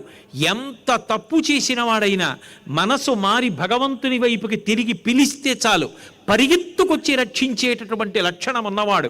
అందుకే ఆయనే మళ్ళీ లోకానికి అంత పెద్ద ఉపకారము చేశాడు. ఆ పాలవెల్లి లోపల అప్పటికప్పటికి మందరాగము తిరిగన్ చప్పుడు నిండిన జండము చెప్పిడిదే మరుజుని చెవులు చిందరగొనియన్ ఆలోల జలధి లోపల నాలో నహి విడిచి సురలన సురల బరపన్ గీలా కోలాహలమున హాలాహల విషమ పుట్టే అవనీనాథ. ఒకప్పుడు పాలసముద్రం దగ్గరికి వెళ్ళి ఉన్న ఆయుర్దాయం సరిపోక శాశ్వతంగా బ్రతికుండి అమృతం తాగాలనుకుని క్షీరసాగర మథనం చేశారు దేవతలు రాక్షసులు. అందులోంచి అమృతం రావడం మానేసి హాలాహలం పుట్టింది. ఆ హాలాహలం పుడితే అది సముద్రం మీదకి దూకి, నదుల మీదకి దూకి, పట్టణాల మీదకి దూకి, నగరాల మీదకి దూకి, అరణ్యాల మీదకి దూకితే సముద్రములు ఇంకిపోయాయి, నదులు ఇంకిపోయాయి, అరణ్యములు కాలిపోయాయి, నగరములు వసివాడిపోయాయి. అటువంటి తరుణంలో ఎలా హాలాహలం నుంచి తట్టుకోవాలో తెలియక దేవతలందరూ కూడా కైలాసానికి పరిగెత్తారు. చని కైలాసముదొచ్చి శంకరుని వాసద్వారముంచేరి ఈశుని దవ్వారికు లడ్డుపడ్డ తలమంచుంచొచ్చి కుయ్యో ముర్రో విను మాలింపుము చిత్తగింపుము దయన్ వీక్షింపుమన్ చంబుజానన మొక్కెల్ కని రక్తరక్షణ కళా సంరంభునిన్ శంభునిన్. స్వామి, నువ్వు తప్ప మమ్మల్ని ఎవరు కాపాడతారు? కుయ్యో ముర్రో అని పిలిస్తే వచ్చి కాపాడేటటువంటి దయ కలిగినటువంటి స్వామి నువ్వే, మమ్మల్ని కాపాడమని అందరూ వెళ్ళి ప్రార్థన చేస్తే, ఒకప్పుడు మీరందరూ నాకు యజ్ఞంలో హవిస్సు లేకుండా యజ్ఞం చేశారు కదా, ఇప్పుడు మీకు కష్టం వస్తే నేనెందుకు చెయ్యాలి అని అడగడు ఆయన తండ్రి. తండ్రికి ఎదురు తిరిగినా ఉపకారం చెయ్యవలసి వస్తే బిడ్డలకి ప్రేమతో ఉపకారం చెయ్యగలిగిన తండ్రిలా. తండ్రి మనసు తండ్రి మనసే. అందుకే ఎక్కడ పార్వతీదేవి బెంగ పెట్టుకుంటుందో అని వెళ్ళి పార్వతీదేవికి నచ్చ చెప్పుకునే ప్రయత్నం చేశాడు. భూతాత్మ భూతీశ దేవమహాదేవ లోకవంద్య, ఈ లోకములకెల్ల ఈశ్వరుండవు నీవు, బంధమోక్షములకు ప్రభుడు నీవు, ఆర్తశరుణ్యుండవగు గురుండవు నిన్ను కోరి భజింతురు కుశలమతులు, సకల సృష్టిస్థితి సంహారకర్తవై బ్రహ్మ విష్ణు శివాంశ బరగుదీవు, పరమ గుహ్యమైన సతతత్వమీవు, శక్తి యోనివీవు, శబ్దయుతుడవీవు అని దేవతలు స్తోత్రం చేసి, స్వామి చూడడానికి ఇలా కనపడతావు కానీ నిజానికి ఈ స్థూలమైన రూపము నీది కాదు, విశ్వమంతటా నిండిపోయినటువంటి శివస్వరూపాన్ని చూడడం ఎవరికీ సాధ్యం కాదు. అగ్ని ముఖంబు పరాపరాత్మకమాత్మ కాలంబు గతి రత్నగర్భ పదము శ్వశనంబు నీ యూర్పు రసన జలేషుండు దిశలు కర్ణంబులు దివము నాభి సూర్యుండు కన్నులు శుక్లంబు సలిలంబు జఠరంబు జలధులు చెదలు శిరము సర్వౌషధులు రోమచలయము శల్యంబు లద్రులు మానసమృతకరుండు చందములు ధాతువులు ధర్మసమితి హృదయము ఆస్యపంచకముపనిషదాహ్వయంబైన నీరూపు సరసత్వమై శివాఖ్యై స్వయం జ్యోతి అయి ఒప్పు ఆద్యమగుచు. స్వామి అగ్ని నీ ముఖం, నువ్వు అడుగు తీసి అడుగు వేస్తే కాలం, నువ్వు విడిచిపెట్టింది ఊపిరి, నీ నాలుక మీద ఉన్నటువంటి తడి, ఈ సముద్రములన్నీ, ఈ జలధులన్నీ నువ్వే స్వామి. నీ పాదపీఠం, ఈ భూమి అంతటా నిండిపోయినటువంటి పరమాత్మవి నువ్వే కాపాడాలి. మేమందరం వెళ్ళి ఆ పాల సముద్రాన్ని చిలికితే వచ్చిన హాలాహలాన్ని నువ్వు పుచ్చుకోవాలి.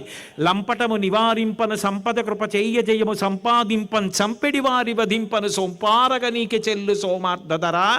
కష్టాల్ని తొలగించాలన్నా, చంపేవాణ్ణి చంపాలన్నా నువ్వు తప్ప లోకంలో ఇంకెవరున్నారు స్వామి? కాబట్టి 3 లోకములకు 3 కాలములకు 3 మూర్తులకును మూలమగుచు భేదమగుచు తుదిక భేదమయ్యొప్పారు బ్రహ్మమనగ నీవే ఫలనయన. ఒక్కడివే 3 లోకాలుగా 3 కాలాలుగా, భూత భవిష్యత్ వర్తమాన కాలాలుగా, బ్రహ్మగా, విష్ణుగా, శివుడిగా 3గా కనపడుతుంటావు. అటువంటి ఓ పరమాత్మ, నువ్వు మమ్మల్ని కాపాడాలని అడిగితే పార్వతీదేవి దగ్గరికి వెళ్ళి నచ్చ చెప్పుకున్నాడు. కంటే జగముల దుఃఖము వింటే జలజనిత విషపు వేడిమి ప్రభువయ్యుండుట ఆర్తుల ఆపద గెంటించుట దానఫలము దానం కీర్తి మృగాక్షి. చూశావా పార్వతి, పిల్లలు ఎలా ఏడుస్తున్నారో, హాలాహలం అలా ఇబ్బంది పెట్టేస్తోంది. మనం తల్లిదండ్రులం బ్రతికున్నాం, ఇంత సమర్థులం, ఇంత సమర్థత ఉండి పిల్లలు బాధపడుతుంటే చూస్తూ ఊరుకుంటే ఇంకేమి తల్లిదండ్రులు. కాబట్టి నేను వెళ్ళి ఆ హలాహలాన్ని పుచ్చేసుకుంటాను. హరిమది ఆనందించిన హరినాట్య జగంబులల్ల ఆనందించున్ హరియును జగములు మెచ్చగ గరళము వారించుటొప్పు కమలదలాక్షి. ఆ శ్రీ మహావిష్ణువు స్థితికర్త, నీ అన్నగారు ఎంతో సంతోషిస్తాడు. నేను వెళ్ళి ఆ హలాహలం పుచ్చుకుంటాను. పరహితము చేయునెవ్వడు పరమహితుండగును భూత పంచకమునకున్ పరహితమే పరమధర్మము పరహితునకు నిదురు లేదు పర్వేందుముఖి. పరులకు హితం చెయ్యాలనుకున్న వాణ్ణి సర్వకాలముల యందు పంచభూతములు కాపాడుతుంటాయి. నేను లోకముల కోసం హాలాహలాన్ని పుచ్చుకోవాలనుకుంటున్నాను. నువ్వేం బెంగపెట్టుకోకు. శిక్షింతు హాలాహలమును భక్షింతును మధుర సూక్ష్మ ఫలరసము క్రియన్ రక్షింతు ప్రాణికోట్లను వీక్షింపుము నేవు నేడు వికచాబ్జముఖి. ఆ హాలాహలాన్ని కిస్మిస్ పండు తినేసినట్టు తినేస్తాను, దాన్ని శిక్షిస్తాను, లోకాల్ని రక్షిస్తాను, నువ్వు అలా చూస్తుండు అన్నాడు. అంటే పరీక్షిత్ ఆశ్చర్యపోయాడు. అప్పటి వరకు వింటున్నాడు భాగవతాన్ని. అడిగాడు, ఇదేమిటి? ఆవిడ మహాతల్లి, సర్వమంగళ, పెద్ద ముత్తైదువ, నిత్యాయ త్రిగుణాత్మనే పురజితే కాత్యాయని శ్రేయసే సత్యాయాద్య కుటుంబినే మునిమన ప్రత్యక్ష చిన్మూర్తయే ఆది కుటుంబిని. అటువంటి తల్లి భర్త హాలాహలం మింగుతానంటే ఎలా మింగమందాయా అని అడిగాడు.